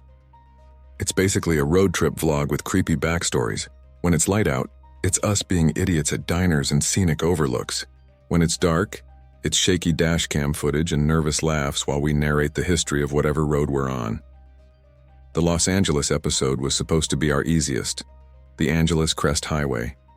It's 20 minutes from my apartment. People say it's cursed after midnight, not haunted, just wrong. Lots of accidents. People who take a turn too fast. Motorcycle guys who disappear into the switchbacks and never make it out. There's a call box somewhere around mile marker 30, where a woman kept pressing the button for hours, leaving silent 911 calls with only wind. That kind of story. Nothing new. There were 4 of us that night. Me, Jess, who's basically our on-camera voice, Tyler, who handles the driving and owns the decent car, and Marco, who's always filming extra on his phone and cracking jokes that don't age well in the edit. It was a Thursday, October 3rd. We left at 9:30 p.m. so we could get those good empty road shots before midnight. Tyler had borrowed a rental because his Civic was at a shop for brakes, some black Camry with that faint rental car pine scent thing. I had a GoPro stuck to the windshield, a little 360 cam in the back for inserts, and Marco had his phone out the window like he always does, fingers numb in the mountain cold and loving every second. The plan: drive from La Cañada up to Islip Saddle, stop at the Vista Points, do the intro at the Grassy Hollow Visitor Center parking lot, where the stars are insane, then come back down. Nothing fancy. We brought thermoses and 2 extra hoodies and a handheld radio we'd bought as a prop. We all set our phones to airplane mode for the bit where Jess says no service out here, which is a cheap trick, because there's actually decent service along the which the weirdness started small. On the drive up, the Camry's lane keep assist kept tugging at Tyler's hands like an anxious child even when the road was straight. He swore and turned it off. Twice we passed turnouts with cars parked and people standing out in the dark, like they were waiting for something. They didn't wave or move, just stood. You see that sometimes up there, people taking long exposure shots or doing whatever people do in empty places at night. But these folks weren't looking at the sky or their phones. They were turned toward the road like a roadside audience, dark silhouettes cutting out the guardrails. When we passed them, I expected the flash of a cigarette or the telltale dot of a camera. Nothing. Fan club, Marco said, and zoomed in on one with his phone. We're famous. Do not film strangers, Jess muttered, half joking, half not. We pulled off at a turnout near mile marker 24 to get the wide moon over the valley shot and found the ground scraped with fresh skid marks. There was a small pile of broken taillight plastic someone had swept into the dirt, and a wooden cross zip-tied to the guardrail with a laminated photo under the plastic that said Christopher in Sharpie. Tyler shut his door carefully. The air smelled like cold metal and pine and a little like hot brakes. There's a kind of quiet up there I love. The kind that makes your ears ring because your brain wants noise and there isn't any.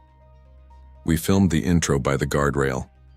Jess did her spiel, our Haunted Roads of California series, the folklore about the crest, the heartbreakers with no runoff lanes. She said something like, "If you believe what locals say, you shouldn't be here after midnight," and made a face that would be a perfect thumbnail. Marco pretended to shiver, which wasn't hard. I got some audio of wind rubbing through the chaparral that I knew would layer nicely later. Tyler yelled, "Truck!" and we scooted back as a semi groaned past, its headlights hammering the rock wall, and then we were alone again. The timestamp in the GoPro metadata says we left that turnout at 11:43 p.m. On the way to Grassy Hollow, the temperature drop hit us like stepping into a walk-in freezer. The Camry's dash flickered once, the way they do when a phone connects, except all our phones were on airplane mode. The radio, which wasn't even paired to anything, snapped from silence into a burst of static that hurt. Tyler slapped the power and it stayed on, frozen with the volume indicator glitching on the screen. It took him fully pulling the fuse from the box under the dash. He had tools. Tyler always has tools to kill it. We joked about the car being haunted. I filmed his hands in the dark, breathing little clouds I could see in the red indicator light. At Grassy Hollow, we found the parking lot empty. Stars, mountains blacker than the sky. The visitor center itself was a blank shape squatting beside the road. We parked under the single yellow light by the bathrooms. The door was locked. We stood and listened to the wind talk through the pine needles, and Jess said quietly now, because it felt like the dark was listening, "We should head back." We didn't argue. Mountain dark is different. On the descent, the first thing was the deer. Two does stepped out in front of us near Vincent Gap and stared at the car with that flat, glassy look animals get in light. Tyler slowed. Another stepped out behind them and actually laid down on the double yellow like it was bedding. We watched in the idling quiet as their ears twitched independently of their eyes, slow as clock hands. When we moved again, the deer didn't bolt. They stood and angled their heads as if to keep us centered in their gaze, and their bodies were so still they looked like props. I kept filming because that's what I do when I'm creeped out. Point a camera at it and make it smaller. The second thing was the cold. It climbed into the car like it had hands. We stopped breathing fog. We started breathing smoke. My fingers went white. The seats felt wet when I shifted, but when I touched them, my hand came away dry and there was nothing on my skin, just that tightened nerve sensation you get before a migraine. Tyler turned the heat to full and all it did was blow more of the same mineral cave air into our faces. Then there was the crawl. On the drive down, somewhere after we passed the closed-in winter ski area, Marco screamed, "What the f is that?" and swung his phone to the rear window so fast he smacked it against the glass. He wasn't someone who spooked easy. His voice has a certain glazed quality when he's actually scared. He had that tone now. Jess twisted in her seat. Tyler said, do not brake," through clenched teeth. I didn't see it in real time. None of us did except Marco, who was in the back passenger side, angled right. He kept saying, "It's on the line," like he was reading a teleprompter. I grabbed for the rear view and Tyler slapped my hand because it was a hairpin and he needed that mirror. In my peripheral, there was only the empty ribbon of high beam slashing the asphalt and then black. Nothing on the hood cam. Nothing visible behind us when we straightened. We didn't stop. We didn't talk. We held it together until the highway flattened near Big Pines Highway, and then we finally pulled into a turnout. Tyler put it in park and took his hands off the wheel in that slow, careful way, like if he moved normally the car would buck and bolt. Jess asked, "What did you see?" And Marco didn't answer. He was already scrubbing through his camera roll, mouth open, breathing like he'd run a sprint. "Shut up," he told us, which was not like him. "Shut up for a second." We crowded around his phone. He muted it. There was the tail of our Camry's rear interior, the dim glow of the dash in reflection, the road unspooling like a treadmill. And then, without any buildup, something slid into the light from the right edge of the frame. At first I thought it was a dog. A pale dog with no hair, maybe a coyote with mange. Then I realized it was on its back. Imagine someone lying in the lane and pushing themselves forward with their hands and feet, except their hands and feet were reversed. The joints were wrong. The right shoulder appeared where a left should have been, a hip rotated so far it looked dislocated, except it moved like a joint moves. It didn't struggle. It didn't flail. It made that movement look efficient. Its head was tipped toward us, but I couldn't see a face. Not a mask, not a skull, not anything I could name. But you know how a person in a costume still telegraphs person? How a human body has tells, a way an elbow hangs or a knee shifts. Whatever this was didn't have those tells. Something in me recoiled the way you recoil from a smell that means danger. Marco's camera was framed so that the thing was centered in the lane as we curved around, and for a second we were parallel with it while it crawled backward without actually moving backward, more like it allowed the road itself to move under it, the way a spider seems to stay still while its legs flicker. It kicked its head once, almost like it was setting it back down on a new spot, and then we were past, and it was just fresh asphalt and a whip of reflectors going by. The clip lasted maybe 4 seconds. "A prank," Tyler said immediately. "Stunt. That's gotta be a guy with..." He mimed some Cirque du Soleil contortion, like that would comfort us. I scrubbed back and forth. If it was someone pranking drivers, they were doing it at midnight, in near-freezing wind on a lane line with a 1,000-foot drop 6 feet away. Also, its joints were... I didn't want to think about its joints. Jess said, "Let's go home." We went home. We drove slow. The people at the turnouts were gone. The deer were gone. The Camry's radio came back to life without being on. A blue screen printing Bluetooth over and over like a screensaver, then died again.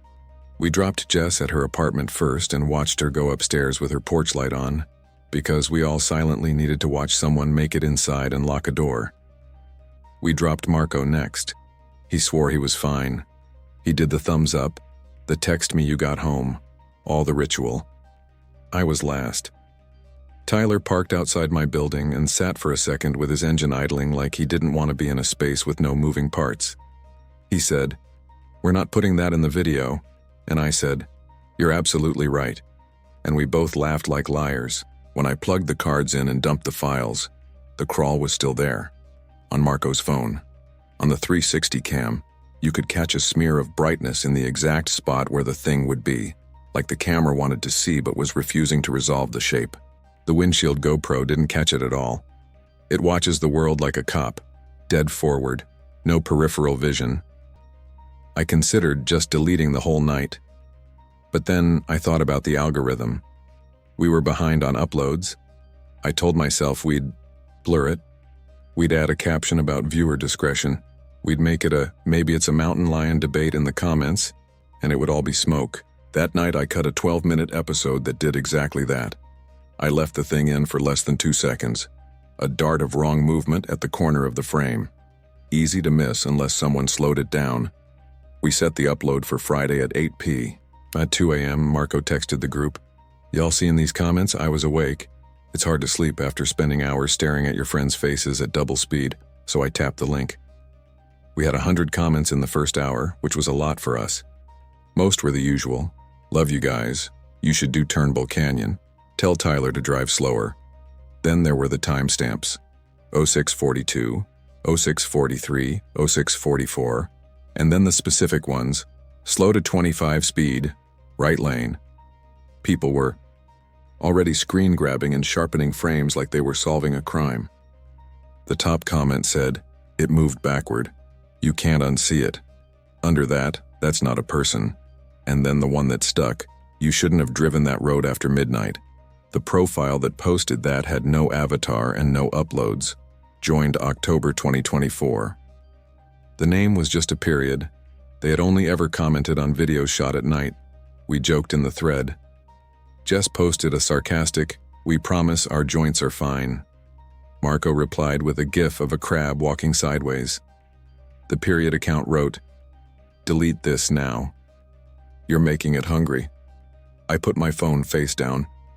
At 4:07 a.m., my phone lit again. Not a text. A call. Marco's name. It rang once. Stopped. Rang again. I answered on the second ring. There was noise on the line that wasn't breathing and wasn't wind. It had that same quality as the static from the rental car. A busy, full silence like a room with the HVAC blasting in the ceiling. "Marco?" I said. "Dude, if this is a bit, I'm going to murder you." Nothing. Say something. I could. Hear, inside the static, little clicks at different distances, like someone gently tapping spoons on countertops in other rooms. Then a sound like fingernail on phone case moving near the mic. Then a whisper that didn't sound like a word but made my throat tighten the way certain chords do. I hung up. I called back. It went straight to voicemail.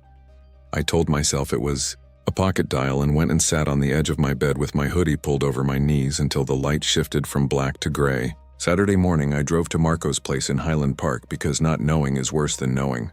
Always. He rents a studio over an auto shop. His landlord is a retired guy who loves to talk about earthquakes. I buzzed and got nothing. I texted and got the blue delivered but no read. I considered the window, decided breaking into a friend's apartment was a bigger statement than I was ready to make, and settled on going around to the auto shop to see if anyone had a spare key or had seen him come in late. The auto shop door was propped open with a 5-gallon drum. 2 guys were working on a white Tacoma. One of them, the older guy, looked up when my shadow fell across the concrete and said, "We're closed on Saturdays." The exact way people do when they are very open to conversation if you are polite. I said, "Sorry, I'm a friend of Marco upstairs. He called me late and then ghosted. You happen to see him this morning?" The older guy wiped his hands on a rag. "The kid with the cameras?"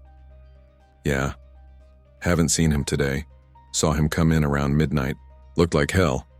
He waved, then he hesitated. You should make him put a sweater on at night. He was moving funny. Funny. Like he was sore. Like he'd slept wrong and didn't want to straighten his back. You know when a cat crawls under a couch and you try to poke it out with a broom and it slithers? Like that. But standing. Is he okay? I said yes. I said I'd text him again. I walked out into the bright and my skin felt too tight. I drove home like a new driver, obeying signs, hands at 10 and 2, checking my mirrors every 3 seconds for no reason I could say out loud. We didn't hear from Marco that day. Or Sunday. On Monday, I called Jess and asked if she'd filed anything yet. She said, "It hasn't been long enough. That's what they say." Tyler thought we were overreacting. He gets like this, Tyler said. Disappears into a new girl or a new project. He'll come back with 100 gigs of B-roll and a story about a bar in Eagle Rock. Chill. Except, the comments under the video kept multiplying. The period account responded to anyone who wrote fake with long strings of periods like they were burying the words. Someone uploaded a slowed-down version of our clip to their own channel, and it got 4 times our views. A different person messaged our Instagram with a screenshot from a totally unrelated video, dashcam footage of the crest from 2019 with a pale blur in the right lane at almost the same bend we'd been on, and the caption, "This is where my cousin hit something he swears wasn't there." That cousin apparently moved out of state. Wouldn't drive at night anymore. On Tuesday, I woke to 3 voicemails from an unknown number with a 626 area code. The first was 10 seconds of ventilation system noise. The second was a woman saying, "You left something open. Close it," and then hanging up. The third was the same woman, calmer. "If you're the kids from the video, delete it." She left a number. I called. It went to a desk at the San Dimas Sheriff's Station. When I told the deputy what she'd said, he did the verbal shrug. People get wound up about those roads. Close your doors. Lock your windows. Take care now." That night, a little before 2, someone knocked on my apartment door. 2 knocks. Then nothing. I stood in the hallway barefoot with a mug like a weapon, listening. My upstairs neighbor's TV murmured. The fridge hummed. When I looked through the peephole, the hallway was empty. I set the mug down to unlatch the door. I can't explain why I did that. I am not someone who opens their door at 2 in the morning because someone knocked, but I did. Maybe because the knock had been polite. Maybe because I wanted the thing to be nothing so badly I was willing to make it nothing. The hall smelled like wet pavement, though it wasn't raining. There were damp footprints on the runner. They were not bare. They were not shoe prints. They looked like scuffed smears with tiny crescent moons at the edges, like someone had been pressing their knuckles into the carpet to push themselves along and the nails were leaving the crescents. They led from the stairs to my door and then away again, exactly 2 hand lengths apart. Up close, the crescents weren't crescents. They were scratches where threads had been pulled out of the weave. My phone buzzed. "Jess, I heard something," she whispered. Outside my window, like someone tapping. It stopped when I looked. I said, "I think it's following the video." "What does that mean?" she asked, like there was a reasonable answer. "I don't know," I said, because what else was there to say? On Wednesday morning, Tyler called in a tight voice and said, "It's in my rear view." Say that again. I got on the 2 this morning before sunrise. I had to be at a job in Tujunga. Empty freeway. I looked up at the rear view and he made a sound like he was about to laugh and decided against it. It was like the mirror wanted to show me something behind me that wasn't behind me. Like the horizon had a fold and something crawled over the edge. I blinked and it was gone. "Pull over," I told him. He didn't. He got to his job, did his work, and texted after, "Good, safe. Prob hasn't slept enough." Then he stopped responding altogether, which is his version of coping. Thursday morning, the channel got an email from a recognizably real law firm. Signatures, disclaimers, the whole deal, asking us to take down the video. The letter said it contained images of an individual involved in a collision and constituted harassment. The case number went to a docket filed in 2018, after a crash on exactly that stretch of highway. 3 young men, a late-night run, 1 dead at the scene. The photo in the memorial we'd seen. I read the brief until the text went soft. I don't know if the law firm sent that to everyone who posted about the road. I only know it felt like a hand coming through the screen to cover our eyes. We pulled the video down. It didn't help. Jess and I met with a ranger from the Forest Service at a coffee shop in La Cañada because she was the first person who didn't speak to us like we were kids, trying to go viral. Her name was Ritter. She wore her uniform even though she was off duty and kept her hat on the empty chair like it was a person. She listened to us describe the thing without rolling her eyes. When we were done, she was quiet for a long time and then said, "People get turned around up there. Compasses spin. Phones don't connect. I have seen what a mountain will do to a person who believes it is their job to prove they aren't afraid." "We're not trying to," Jess started. Ritter held up a hand. "That road is a cut through a place that doesn't like being cut through. Things move in that slash. Wind, sure. Sound, sure. Other things sometimes. If you want my professional advice, stop feeding it." "Feeding it what?" I asked. "Attention," she said, like it was the most obvious thing in the world. I went home and tried to make our channel as small as possible. I unpublished 3 other night drives. I set comments to hold all new messages for review. It felt like pushing furniture in front of a door. That night I slept with my bathroom light on and my bedroom door cracked like a child, because I wanted a line of light on the floor, something I could watch. Around 3, my phone vibrated on the nightstand. No sound, just a buzz like a call on silent. I rolled over and looked at the screen. It wasn't a call. It was the camera app open. The shutter button was being pressed and released, and the thumbnail in the corner updated with each flash, all black, because the camera was pointing at the ceiling. I watched it for a full 5 seconds, and in the last thumbnail there was the faintest pale sweep at the bottom edge, a curve of something the lens had let in because it had to. I turned the phone face down and counted to 100. I turned it back over. Home screen. No photos taken. In the morning, there were no new images in the roll. That day, the battery drained to 0 by noon even though I'd charged it while I slept. When I plugged it in, the percent jumped to 80 immediately like it was pretending. Friday afternoon, Jess texted, "Call me now." I called. She said, "Marco's landlord let me into his apartment. Eli, it looks like he left in the middle of not packing, not leaving. He left all his cameras. His bed is unmade. His shoes are all in a line by the door like he was going to pick one and couldn't. And..." She stopped and I heard a breath hitch. "And there are little marks on the floor," she said eventually. Like he dragged his hands across it while he moved. Like he didn't want to stand up. We went to the station anyway, filed the report. Told the story the normal way. Left out the crawl because who wants to be the person who says that out loud to someone with a badge? We said he left late, he hasn't answered, we're worried. The officer typed. He printed forms. He gave us a case number. He told us if we heard from Marco to call. He said they'd send someone to talk to the landlord. He did not ask about the road or the video, or why Jess had the word hungry circled 3 times on a folded piece of paper in her pocket, where she'd written down all the odd comments. Today is Sunday. It's been 10 days since the drive. As I write this, I can't make the apartment warm. The heater clicks on and the air comes out room temperature. I cleaned my peephole with glass cleaner, and it shows me a hallway that looks a ½ inch too long. At exactly 12:07 a.m. last night, my front door deadbolt lifted and dropped by itself once, with that soft metallic clunk doors make. I haven't told anyone that part. I'm telling you, if this is an elaborate prank, if Marco put this in motion to goose our numbers and is laughing at me right now from a cabin in Big Bear, I will apologize to every person I'm scaring and then never speak to him again. If it isn't a prank, if this is what it feels like it is, something that noticed us noticing it and followed the attention back like a trail, then I don't know what the correct move is. The video is gone. People ripped it anyway.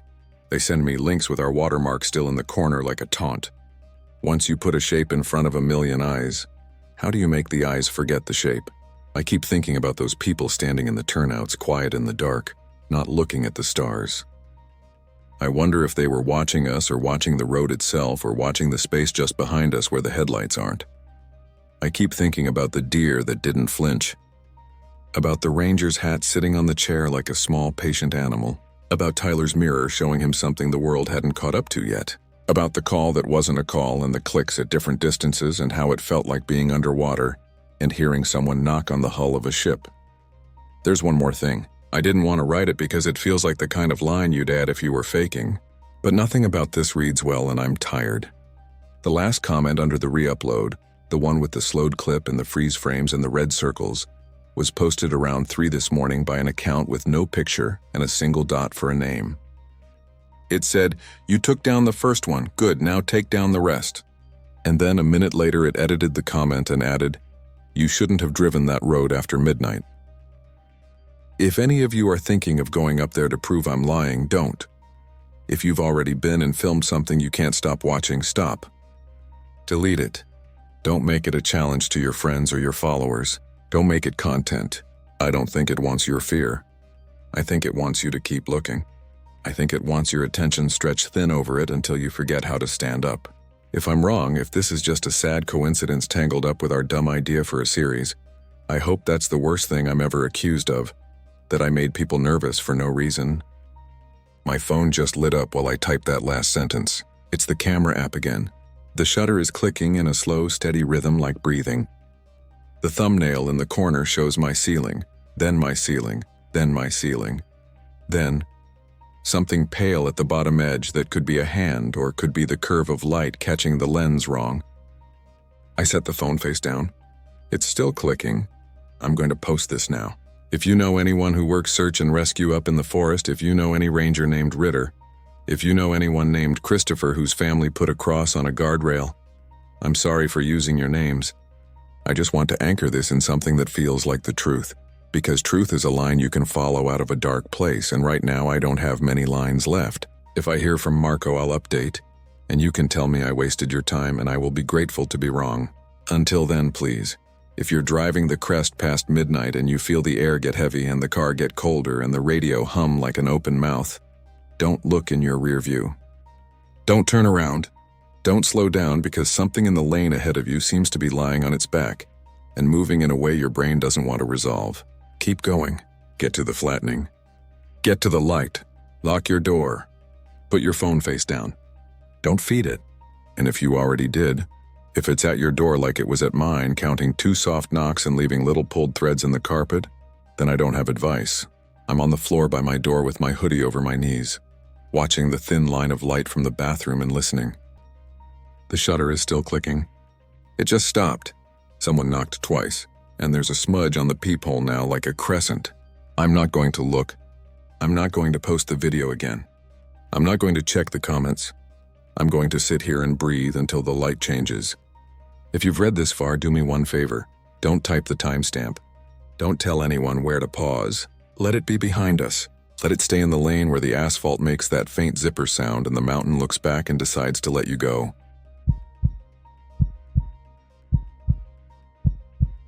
I know how this is going to sound. I also know there are 100 ways to brush it off. Stress, fatigue, a trick of the eyes, and blowing snow. The mind makes patterns from noise. I've used all of those lines on other people. They don't work on me anymore. My name is Matt. I'm 32, and on a February night last year, my wife and I gave a ride to a woman on Donner Pass who never actually made it back out of our car. That's the cleanest way I can say it. You can decide what to believe. I'm tired of trying to convince anyone. We were coming back from Reno to Sacramento after visiting my younger brother. He just had a baby and we were bringing over some boxes of newborn clothes. We left later than we should have. The forecast said a cold front was moving in, but we figured we'd be down the hill before it got serious. My wife Erin told me not to be a hero and to stop if the weather turned ugly. Our son, Noah, had fallen asleep with his headphones on by Truckee, head tilted against the car seat, mouth open like he was catching snowflakes even though we were warm inside. If you've driven the I-80 over Donner in winter, you know how the weather flips like a light. One moment it's wet and gloomy and then you round a bend and you're in a snow globe someone just shook. The road narrows in your head. The trees lean in. Your wipers start working double time. I had chains in the trunk and 4-wheel drive, but we got flagged into the chain control anyway near Boreal. There were red and blue lights bouncing off the snow and a CHP officer in a reflective jacket, waving people to the side. "Where are you headed?" he asked, leaning in my window. "Sacramento," I said. You're going to want to take it slow. We've got whiteout conditions up top and a spin out past the summit. If you can wait it out at the next exit, do it." He looked back at Aaron. "You folks have blankets?" "We're fine," Aaron said. "Thank you." He nodded and moved to the next car. The wind punched through the open window and my face stung until I rolled it up again. The snow wasn't that heavy yet, but it had that dry look that says it's not going to stop for a while. We pulled back onto the highway and crept along in a line of other cars, the world reduced to the tunnel of our headlights and the red-eyed taillights ahead of us. I was thinking about the officer saying there'd been a spin-out when Noah stirred in the back and asked where we were. "Almost home," I said automatically. He went back to sleep. The first strange thing wasn't the woman. It was the footprints. You know that film of sweat that builds up on the inside of the glass when you've had the heat blasting and the air's wet? It fogs up and then clears in rivulets. Erin had wiped her sleeve across her window at least 5 times, and I'd run the defrost to try to keep mine clear. Every time it fogged back up on Noah's side, though, there were prints. Not handprints. Not like a kid messing around. Small ovals, slightly offset like someone had pressed the balls of their feet against the glass once, twice, stepping along the window toward the rear. I told myself they were smudges from his shoes weeks ago that we'd never noticed until the fog brought them out. Aaron looked at me and I shrugged like I believed that. Noah's shoes were on his feet. We crossed under the bridge at Donner Summit and the wind hit us hard enough to nudge the car. The world beyond the beams of my headlights disappeared. A semi ahead of us eased to a stop, hazards going, and a white pickup pulled tight to the shoulder and died. "Let's get off," Aaron said. "Take the next exit and wait it out."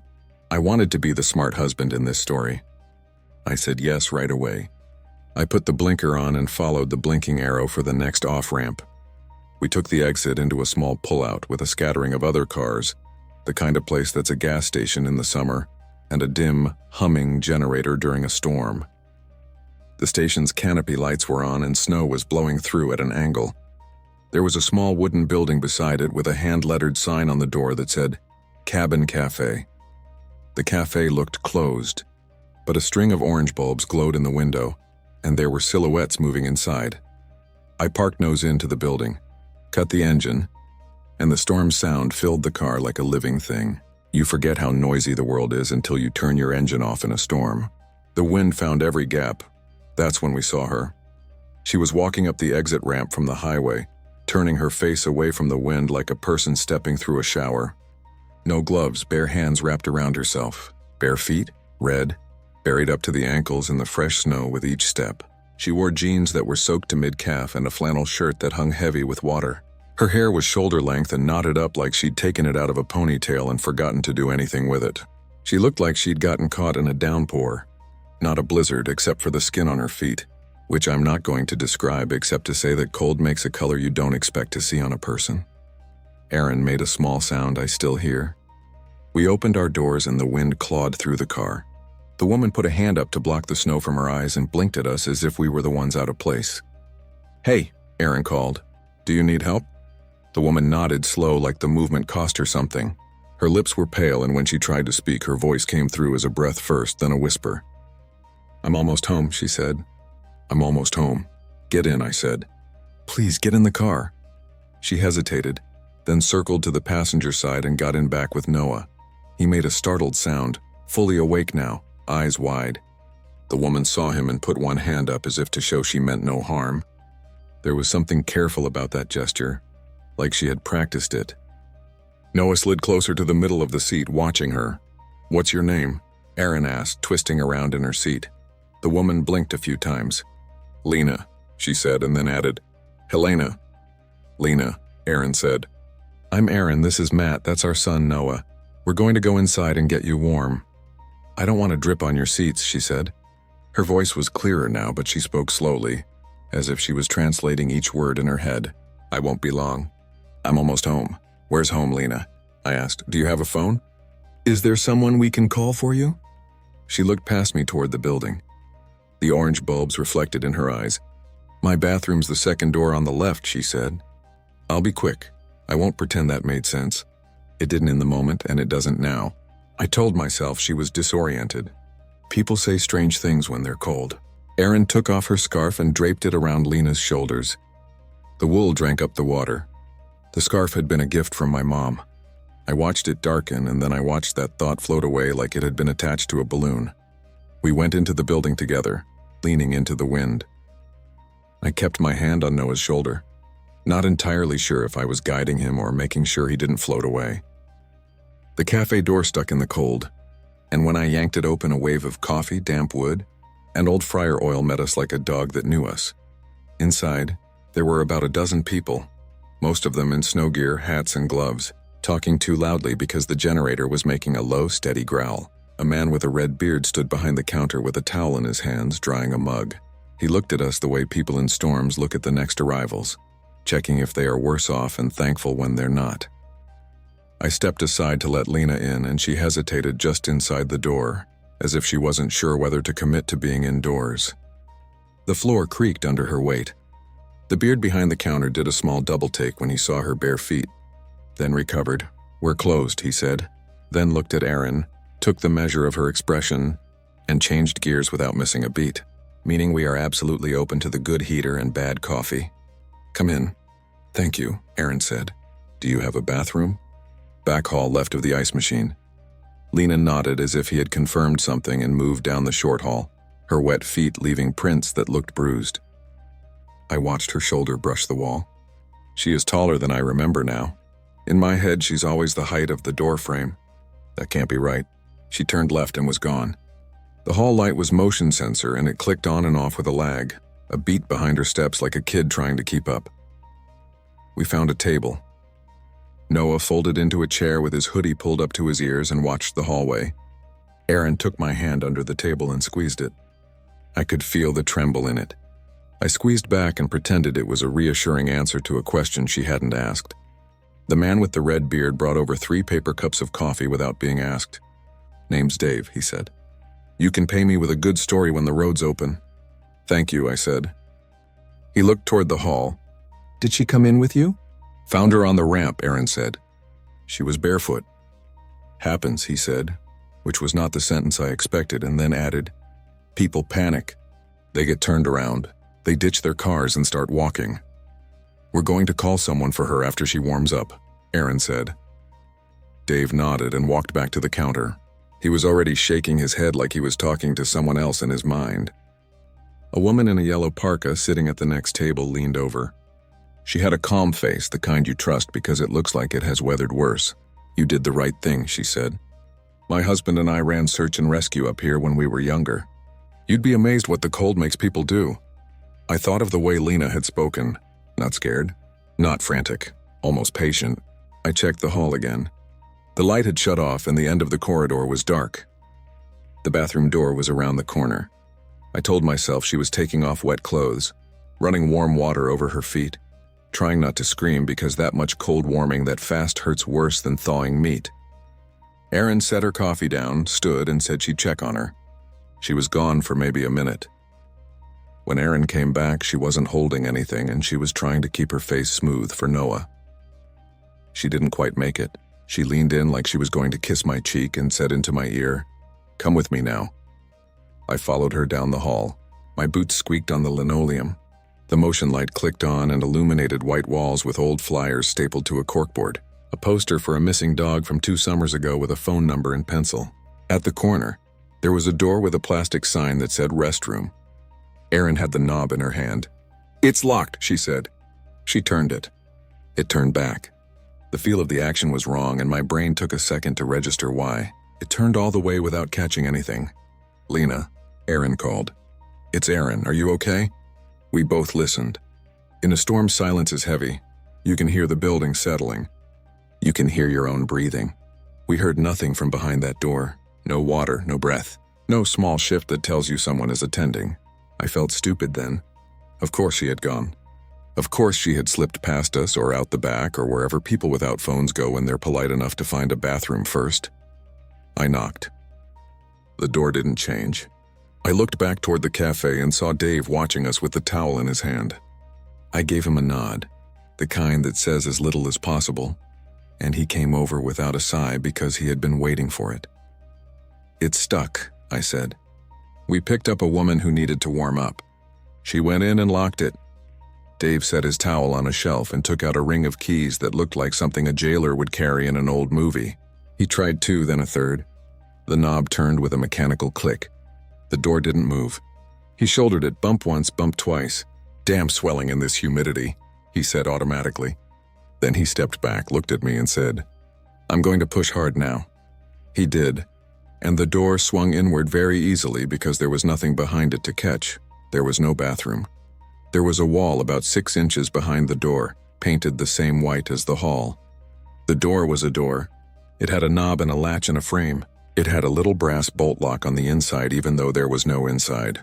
But where the room should have been, there was just painted drywall, smooth and unremarkable, scuffed at shin height where people had pushed it open and it had hit nothing. There was no hinge shadow, no reveal of where a thing had been removed, no seam suggesting a renovation.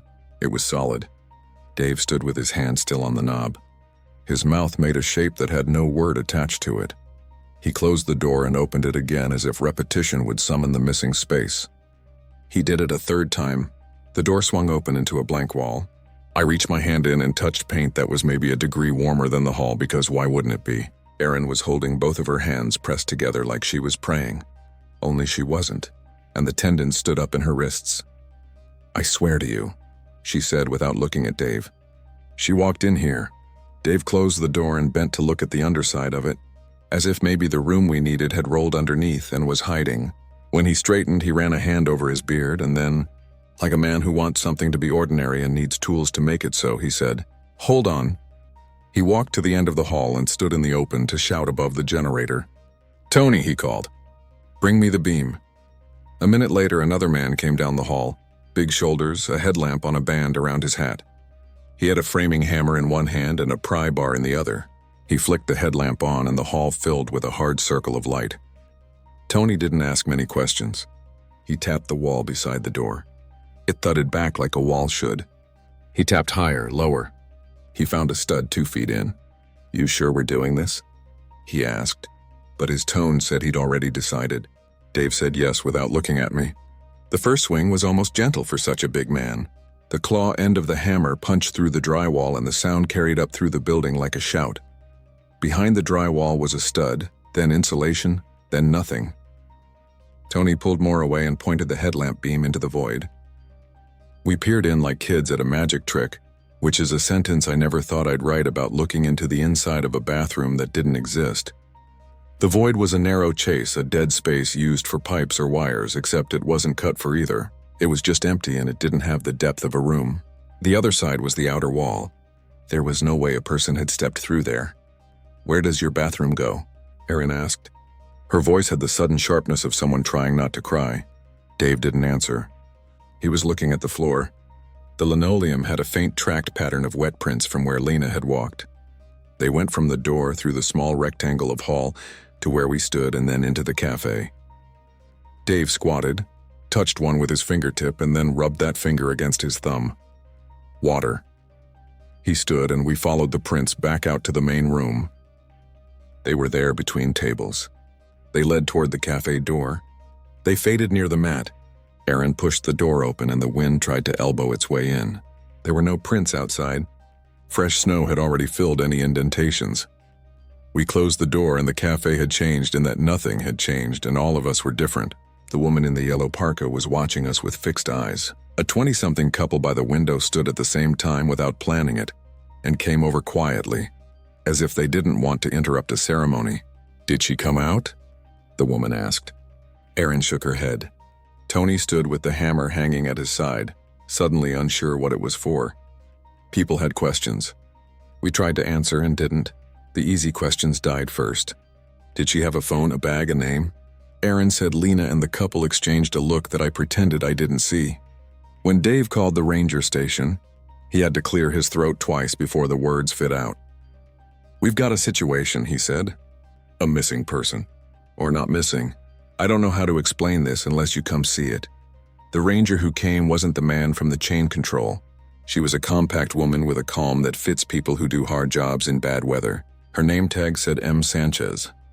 She took statements, which is to say she wrote down what we said and did not argue when the sentences failed to sound like sentences. She looked down the hall at the demolished square of wall and then at the blankness beyond the door, and she did a thing I think about often. She stepped into the hall, closed the door, and opened it herself. She did it twice, not for show but for her own quiet. She checked the exterior of the building, in case the schematic in her head about how rooms connect would reveal a misremembered space. She found none. When she finished her cycle, she put her hands in her jacket pockets and asked everyone else to wait inside while she spoke to Dave and me just outside the door. The snow had shifted to small dry flakes, the kind that skitter and roll. "If I describe her," I asked, "will you recognize her?" "I'm not going to say no," she said, which wasn't a yes and wasn't a brush off. "Go ahead." I told her about the flannel, the hair, the way she had held up her hand for Noah as if she was showing she was empty. I told Sanchez the exact shape of the sentence she had used. "I'm almost home." Sanchez listened without interrupting, the way the best counselors listen and the way the worst interrogators pretend to.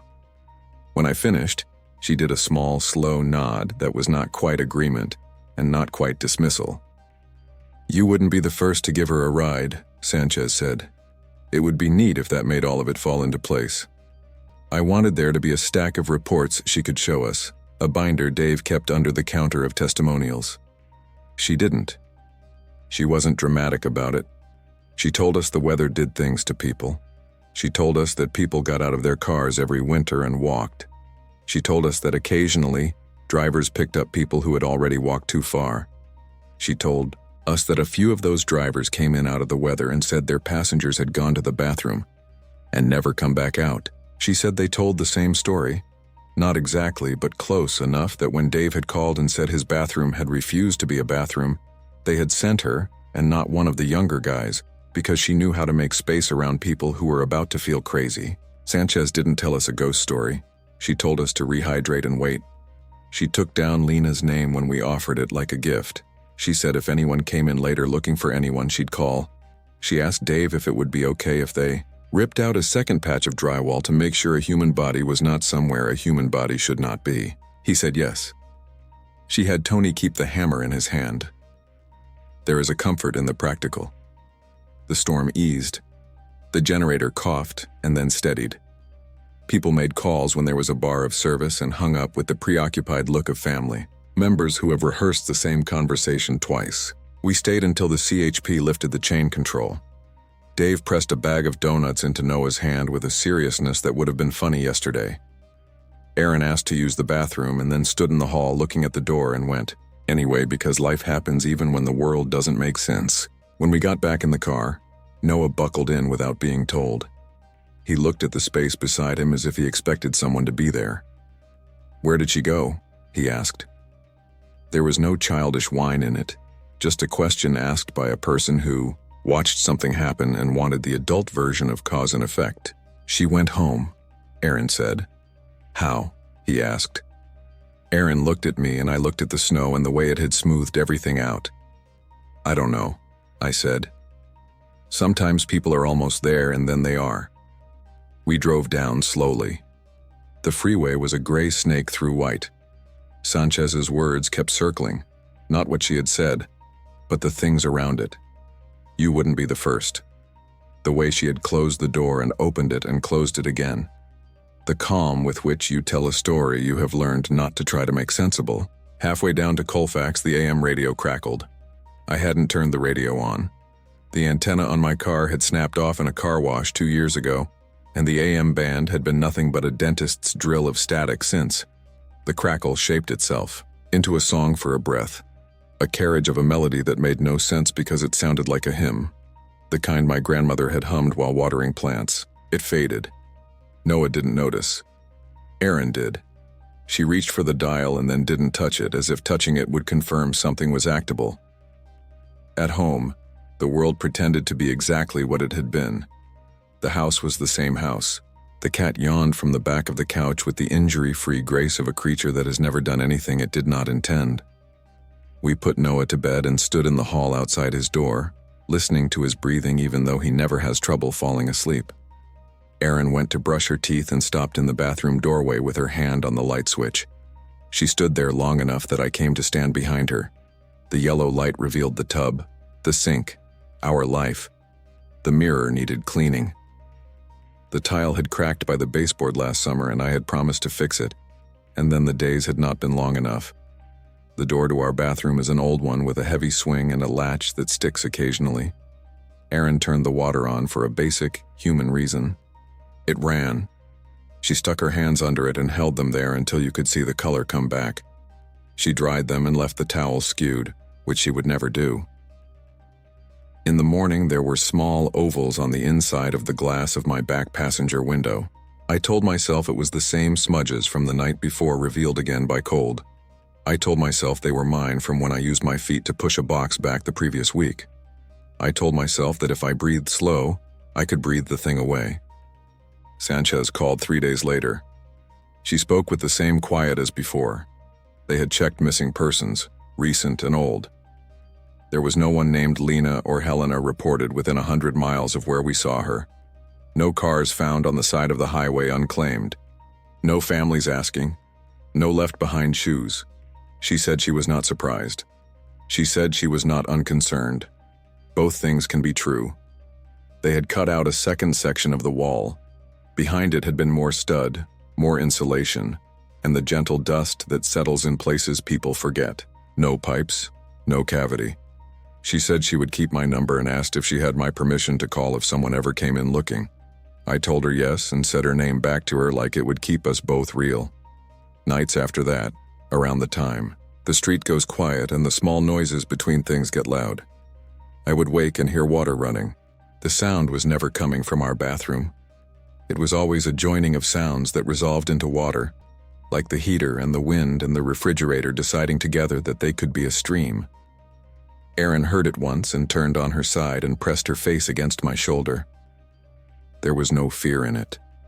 There was something like respect. I did a stupid thing that I have not told anyone until now. A week later, on a Sunday when errands were done, and the light had that flat winter quality that erases edges, I drove back up to Donner by myself. I told Erin I was going to Home Depot for tile. I took the chains even though the road was clear. I pulled off at the same exit and parked in the same spot and walked into the same cafe. It was quieter. No generator. The fryer smell was just a memory. Dave was there, and when he saw me, he didn't do the double take I expected. His face made space around me the way Sanchez's had around all of us. "Bathroom's working," he said. It was a joke that didn't want to be a joke. He stepped out from behind the counter and led me down the hall. The square of drywall Tony had ripped out had been patched. The paint was a slightly different white. Dave ran his hand across it like a man smoothing a bedspread. "There's a family that comes in sometimes," he said. "They had something like this happen in the 70s on Highway 50. They say she gets in the car and says she's almost home. They say she always uses the bathroom and disappears. They say it keeps happening until she doesn't need the ride anymore. I don't know what that means. I'm not telling you that to make it feel better. I'm telling you so you know this place holds more than one story." I asked a question I did not know I needed to ask. What if she didn't get home? Dave looked at the door and then at me. "That would be a sad story to carry," he said. "Maybe she gets as close as she can." On the way back to my car, the wind lifted powder off the roofline. It glittered like something I am embarrassed to describe. I got in, shut the door, and the car turned back into a world of me and the dashboard and the air that had been trapped since I left home. I looked at the back seat, at the place beside where Noah sits. There was a wet mark on the fabric like a hand had been set there, and then lifted carefully. I touched it. It was not wet. It was only darker, like a shape of an idea. I breathed, slowly, and counted backwards from 100, because that's your brain's circuit breaker. When I reached 71, I was fine, and when I reached 60, I was not.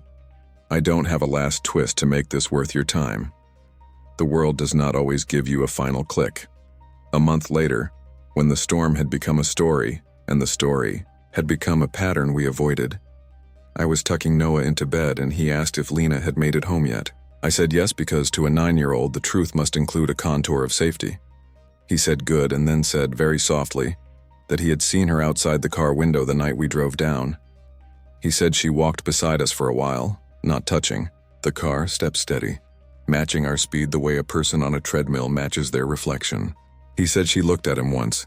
He said she smiled in a way that made him feel okay. He said he thought she was walking somewhere she already knew and had just forgotten the way for a second. I didn't tell him that sometimes, when I drive alone at night and the heater fogs the back window, I see footprints appear and then fade like breath. I didn't tell him that on 2 separate mornings I found our bathroom door open when I am sure I closed it. I didn't tell him that once at 3 a.m. I stood in the hallway and listened and swore I heard a shower running in a far room we don't have. I told him to sleep and that in the morning we would make pancakes. He said okay and closed his eyes with the trust of a person whose universe you are still part of. We went up over Donner again in April, all 3 of us. The snow had retreated to dirty mounds in the shadows. The lake was a dark mirror with yellow boats stacked on the shore for a season that had not yet decided whether to begin. As we crossed the summit, Aaron touched my arm and pointed out the window where a footpath cut between trees toward a cluster of cabins. Above one cabin's door there was a small wooden sign with a name carved into it. A simple 4-letter word that could have been anything. Home. I don't know if that's what it said or if I decided it so completely that the letters formed to match. It made no difference. I slowed and then kept driving because the road behind you always looks simpler than the road ahead, and you are wrong about that every time. Sometimes, in the evening, when the house settles and the cat has found the warmest square of sunlight left on the floor, I hear 3 slow footsteps down the hall and the soft closing of a door that shouldn't be there. If I stand and go look, the hall is empty. There is no water. There is nothing to take a picture of or put in a report. But every so often I say it anyway, in an ordinary voice like a person answering a question nobody asked. You are almost home, and in the quiet that follows. I believe that is the closest I am ever going to get to the truth.